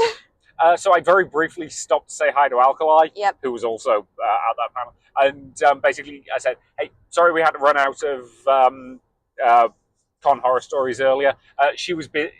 We had to run over because she was busy winning the writing contest. Oh, you told him that? Mm-hmm. Oh, that's cool. Yep. And he was like, oh, dude, tell her congratulations from me. Well, you never did that until just now. Yeah, no, I'm saving it for this moment. Okay, thank you. Thank you, Alkali. I also got distracted because, like, by the time I got over to the lifts, you'd managed to get in one, and there was another guy holding it open for me. Yeah, who somehow knew who you were. Yeah, I think he saw me holding it. He saw me, like, look down the corridor and like, crap. No, he knew who you were beforehand, because he was like, he was talking to people in the crowd, being like, we need to hold this lift for 2 people. I'm sure he'll be here in a second. Don't worry. So I'm in the room. So he knew who you were. Okay. See, one person got that lift, and they were just in the lift by themselves. And then I ran up to them, and then that guy held the lift open for us while that guy was panicking for the button. And then there was a lot of very good teamwork in that moment. Cool. Yeah, so I basically like lift camaraderie. Yeah, so I hurried in and joined you in that lift. Yeah, I'm going to be honest, I thought it would take you longer than that for a lift to actually turn up. Yeah, I did too. Well, it's just like this one guy was in a lift by themselves, and they realized how ridiculous that looked. So I'm like, hold the lift. And they were like, crap, which button is it? And then that other person was holding the door open and being like, okay, we can fit a couple more people, and we need to save room for her husband. And it was just like... At least the lifts are funny. Yeah. So, yeah. So... we sprinted, so I sprinted in, we went down, again, they opened the doors, and we went in and got a seat in the charity auction. Yep. And the charity auction was, as usual, a chaotic mess in all the good ways. Yeah, it's worth going to Furry charity auctions just to see the weird stuff that they auction off, like chapstick holders. Yeah. You got me, I have no idea what that means. I thought it was a metaphor for something, but I couldn't actually see what it was. I mean, it might have been metaphor. It might have been metaphor for an ammo belt. Yeah.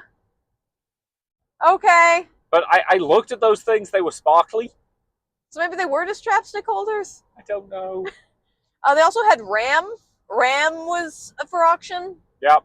i.e. computer RAM. Yeah. Except this was 3D printed. Apparently, it had like jokes printed on it. I don't know. There were some like very cool art pieces. Yep. Boozy and Alkali were of course doing the auctioning. Boozy actually got there like only a few minutes after we did. Yeah. I was amazed he got down as fast as he did, and then of course Alkali mysteriously vanished for a while. Yeah. So he was like 5 minutes late turning up to this. Boozy was like, okay, so I stopped off for a bathroom break. Somehow I still beat Alkali here. I don't know what happened to him. then everybody was like, well, I thought I saw him in the lobby. He's like, oh, God damn it, he's gone out for a smoke. So then everyone got to glare at him as he came back in. While yelling shame. Yeah. And this was Alkali's moment, and I think he would be comfortable with us sharing this. Oh, yeah, we can talk about it. Yeah, where there was an auction item of just like random party supplies that I think was like a tutu and a tiara. It was described as a cheerleading outfit. Yeah. It was a cape, a tutu, some socks. All like Spirit Halloween quality level. It was just stuff left over from opening ceremonies where people were dressed up in cheerleading costumes, basically. Yep. Someone bid a nondescript amount of money to see Alkali put it on. Yep. And he was like, God damn it. Because again, as we mentioned before, Alkali is one of those comedians who knows how to make his own misery the butt of the joke. Yep.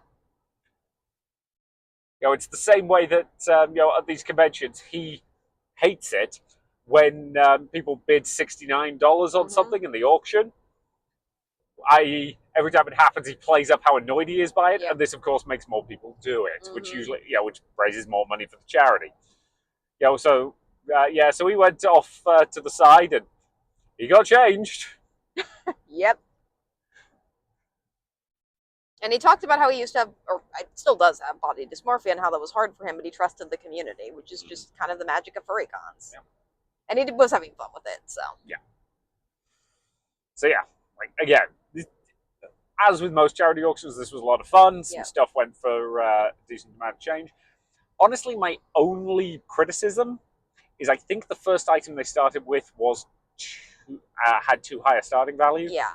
I think they needed a few more like relatively low bid items to warm the crowd up. Yeah, you want to start with something that's going to probably sell in like the $50 to $80 range. Like most of the low key items at FurCons, like was the average stuff, which is just like t-shirts and stuff like that, normally sells from like $80 to or $100 or $50 to $80 depending on the FurCon. Yeah. And like if you start with those range of items, it gets the crowd a little bit more comfortable. Whereas I think the first item had like a starting price of $200 and $250. Yeah.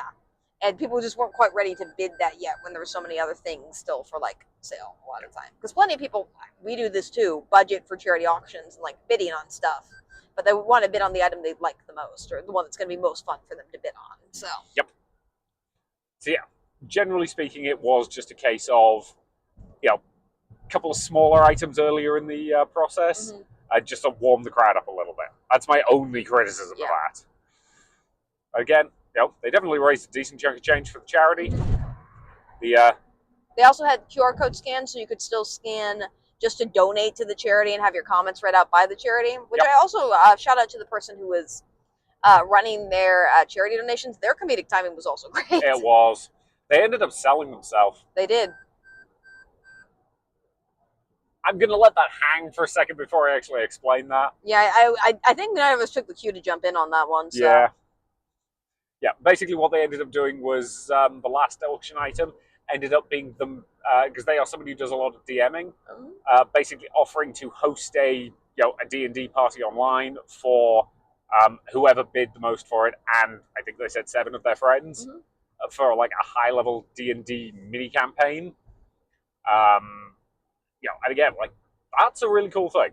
Like, that's a cool thing to do, because speaking as a DM, organizing groups is a pain in the backside.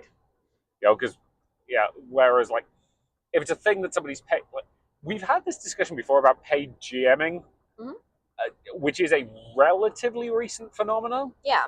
And again, like, if the money's going to charity, great. No notes at all. But there are people who do actually make a living as paid GMs. Yeah. And hey, more power to you if you can manage to do that. Yeah, and like I do feel like it's a choice in terms of whether or not you want to do paid games or not. We tend to be like not wanting to pay for our games, but we also have communities that are available for us to just play for free. And that's it. Like this person seems like a great GM. If they are charging for a game, like I probably would pay it at least once to play in their game. Yep. But the thing is, I don't think we really had 7 friends available to play a D&D campaign for one thing. I can barely wrangle my Fabular Ultimate group. Yeah. Like, we're supposed to be playing fortnightly. We missed last time. We'll see if we manage to get it this time. Again, it's always the problem.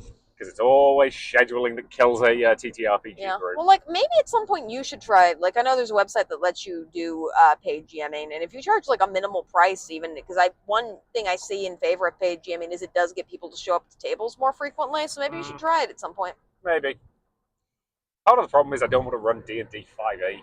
Well, like this is the thing is I do think there's a niche in that market right now for games that aren't that. So yeah, like hey, who wants to do a long form Rogue Trader campaign?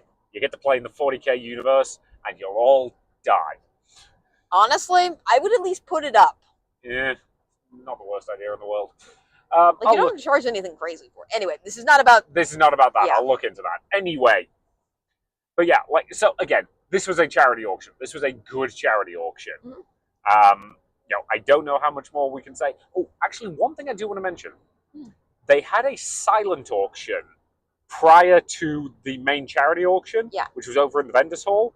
So some items came in with bids already on them. Yes, like I think some of the silent charity auctions had reserves, and if they didn't meet their reserve, then they would be auctioned off in the live auction. Yes. Also, there was a set of items that just no one picked up from the charity auction, so they had to re-auction them. Yep. Valid.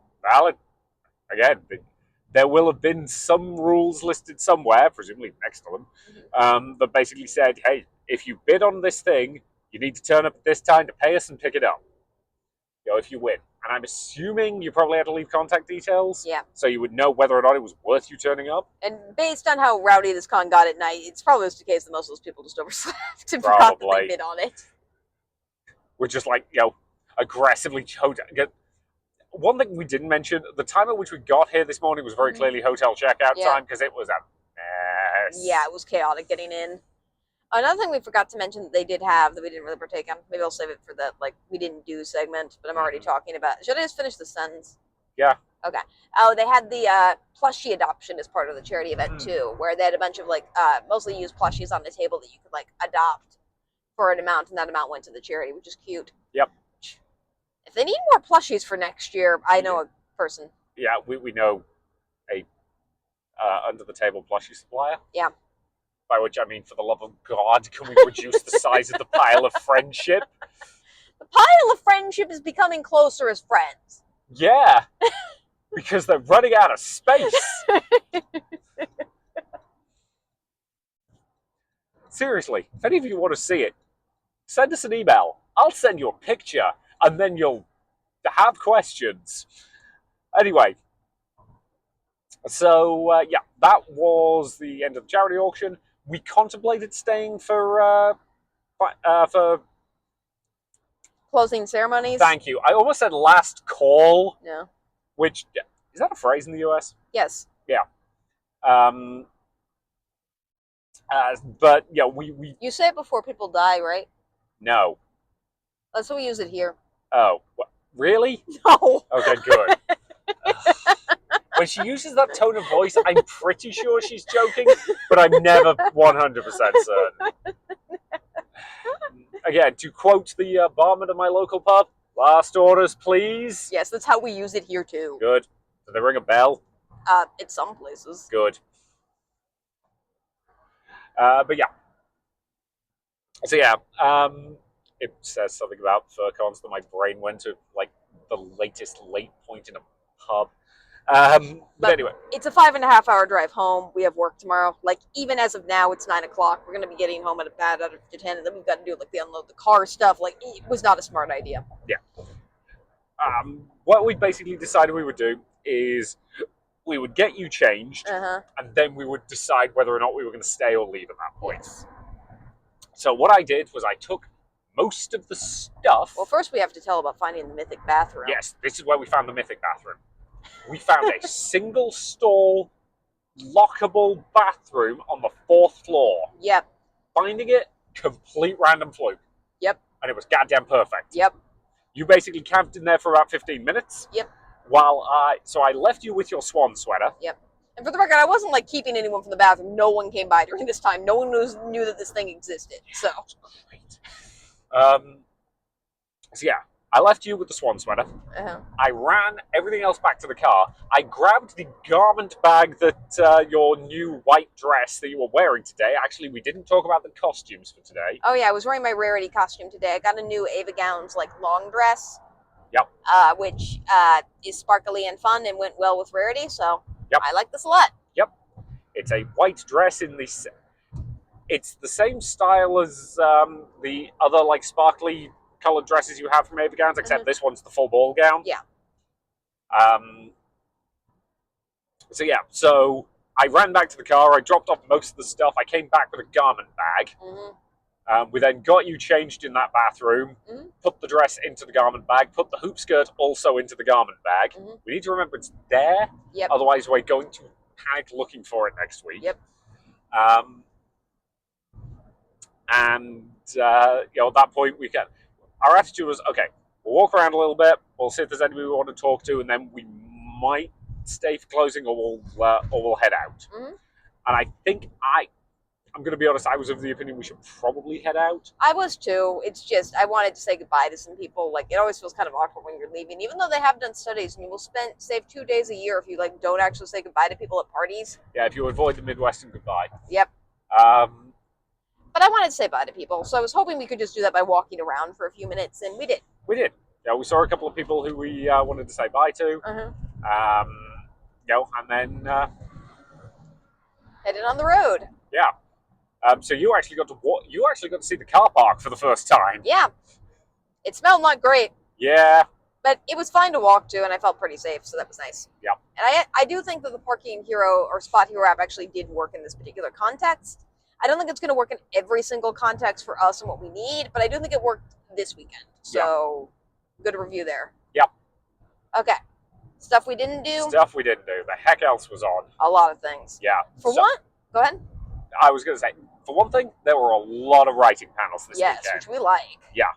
We didn't go to many of them, but like writing on like different styles. TTRPG writing specifically. Writing. That's an interesting one. Again, we had a conflict, otherwise I would probably have gone to that. Because again, I am somebody who... So as I've mentioned, I have problems with my own writing. Namely, I can't write too much of a given story before I start deciding that it sucks.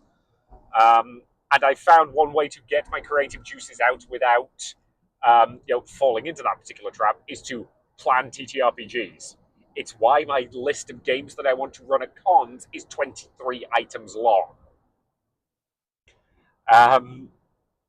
Because specifically, I do a lot of planning for that. I do a lot of world building for that. Maybe I even write a few bits of dialogue for that. But for the most part, I know that the players are going to be the ones actually writing the story for me. So I don't have to deal with all my insecurities regarding nitty-gritty specific details. Also, I want to apologize to everyone for how rambly this particular episode is, and long, even compared to our normal episodes. We had a 5-hour drive, and at this point, this is just to keep us awake. We need to work off the con high. Yep.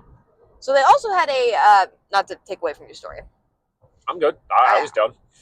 They also had the fursuit dance competition, although it was slated for 10 a.m. on a Sunday during hotel checkout, which we had to battle a few. This was a weird decision. Yeah, normally it's late on a Saturday. Yeah, it's like a very popular event normally. I don't know why you would schedule it for that time. And based on the Telegram chat that we're in, by the way, we share a Telegram sort of, or our accounts are linked. So if you were flirting with him on Telegram, I will know about it and endorse it.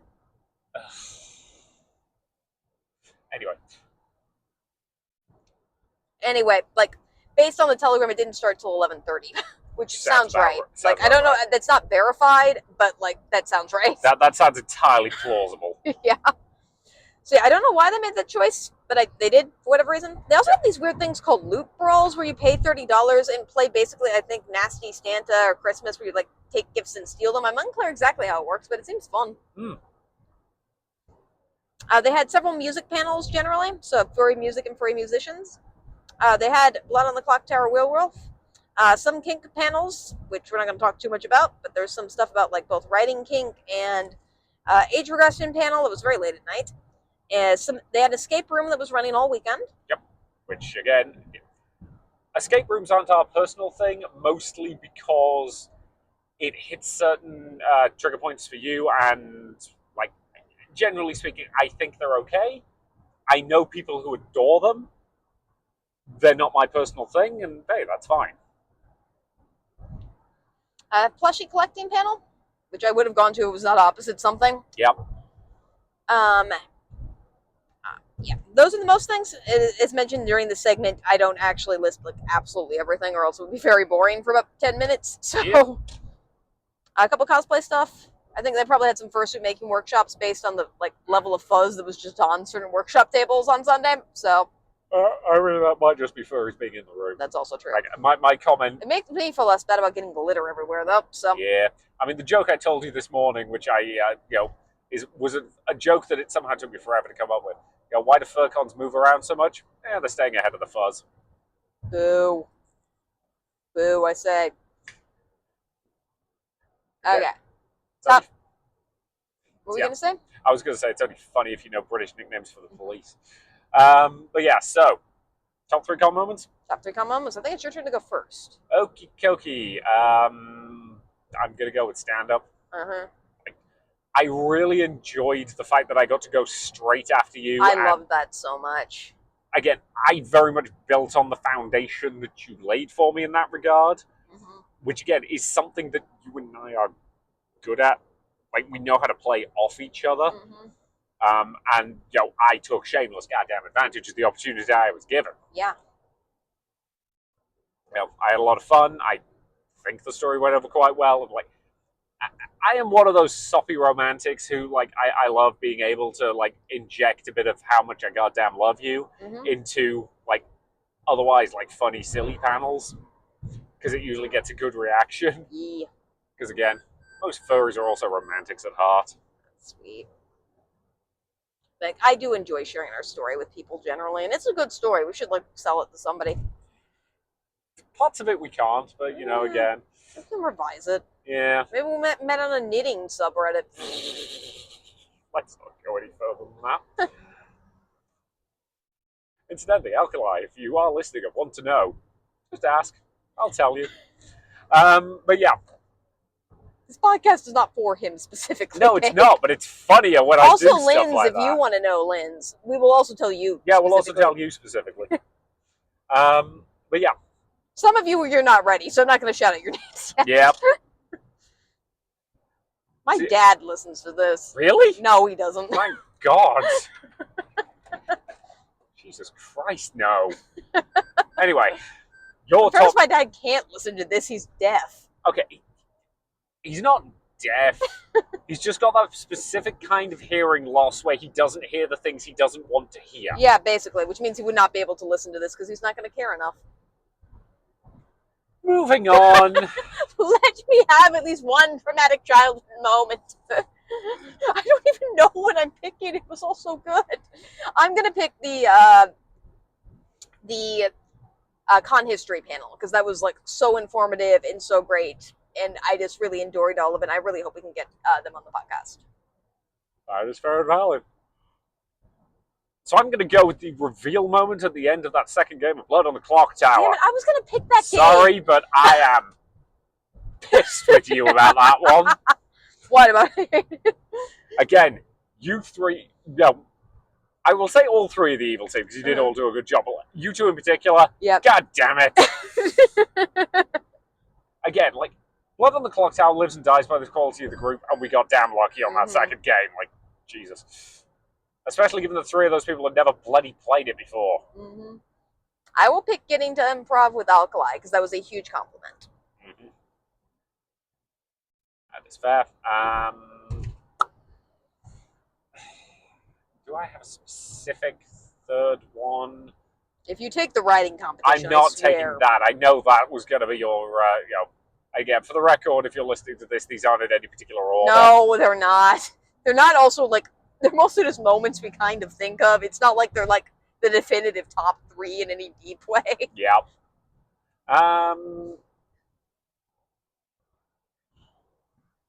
This is the problem. Like, we go to... At these cons, we go to so many boozy and alkalized panels, they do meld into each other. Yep. I'm probably going to go with the moment when he gave me the number 16, and all I could do was stand there and go, God damn it, and give him the finger. and then start working on things in my head. Actually, no, I'm going to take slightly later in that same thing, where, for the record, the context of where we were driving to was hell. And about halfway through that game, it's very common to switch up the number of words people had to say. So at that point, he gave me one. And I just went, Satan! And at that point, I was like, okay, I know what I need to interrupt now. Because usually, because this one's driving themed, when he interrupts later, he does it as a traffic cop. Yep. At that point, because I'd done that, he was like, okay, then, I guess I'm doing that. At one point, he was a zombie for another one because they had a body that they threw out of the car. Yeah. Again, everybody understood the assignment of make it weird. Yep. And also, I do want to say throughout this podcast, Alkali does have a lot of people helping him too, in addition to Boozy. It's just we can't say most of their names because we're not sure if we're allowed to or not. So they're all great. They are. And I will take the writing competition generally. Not me winning it, but I really enjoyed hearing the stories. Yeah. It was very good. It was. So, that was Furthermore 2026. Now for the big question. Do you know that Furthermore is a reference to Nevermore? No, I didn't until yesterday. They don't teach us... Anyway. They don't teach you anything because you learn 2 subjects after the age of 14. 4 subjects. Now, granted, because of the way I did it, I did maths, further maths, physics, and history, so... 2 subjects! 2 subjects. But, hey, I know several people who did maths, further maths, physics, and chemistry. Like, Jesus, God, that's still at least about the same number of subjects. Anyway, so now on to the I think I've mentioned this before, or you've mentioned this before on this podcast. Our final question is, would we go back? This is our version of a quote-unquote con ranking system. We thought about doing a formal ranking system and then realized that was lame. Yeah, and we didn't want to do that. So the question, would we go back, has actually a surprising amount of stuff factored into it. Like, if it's a con that's really close to us and we say no, that probably means it sucked. Mm-hmm. If it's a con that's really far away and we say we would definitely go back, that means it was probably a good con. Because, like, if it's a far away con, we have to factor in hotel and or Airbnb, we have to factor in food, we have to factor in the fact we have to pay our pet sitter. And I'm going to be honest, we are fairly generous when it comes to paying our pet sitter because she does damn good work, and she will go around to our house in the middle of the night if we're panicking because our pets might be hurt while a tree falls on our house. Yeah, we're not going to say her name because she's one of our students, but, like, she's a saint. And she's great people. Yeah. She's going to graduate soon, so we're going to have to find a backup. Damn it. Well, it depends if she leaves town. Yeah, maybe she'll get a job at the university. We hire most of our good grads. It's not impossible. But yes, so it's actually a surprisingly complex question. Yeah. And it's subjective to us, obviously, because if you live in Maryland, you should go to this con. Yeah. So but we don't. Don't. Again, 5.5 hour drive. So here's what I'm going to say. When we were discussing this at the beginning of the weekend on Friday, it was a hard no. Because we were grumpy. We were grumpy. We were dealing with a lot of accessibility stuff. We were trying to figure out how to navigate the space. Downtown is hard for me. It just is. First impressions were bad. Yeah. By this point, having had a genuinely very good time, like great vibes, lovely energy, great people. Like, we had, there were multiple times we just sat down next to somebody and had amazing conversations with them. But we're not going to review your conversation unless you, pay us, so. Or unless it's a kink thing. Yeah.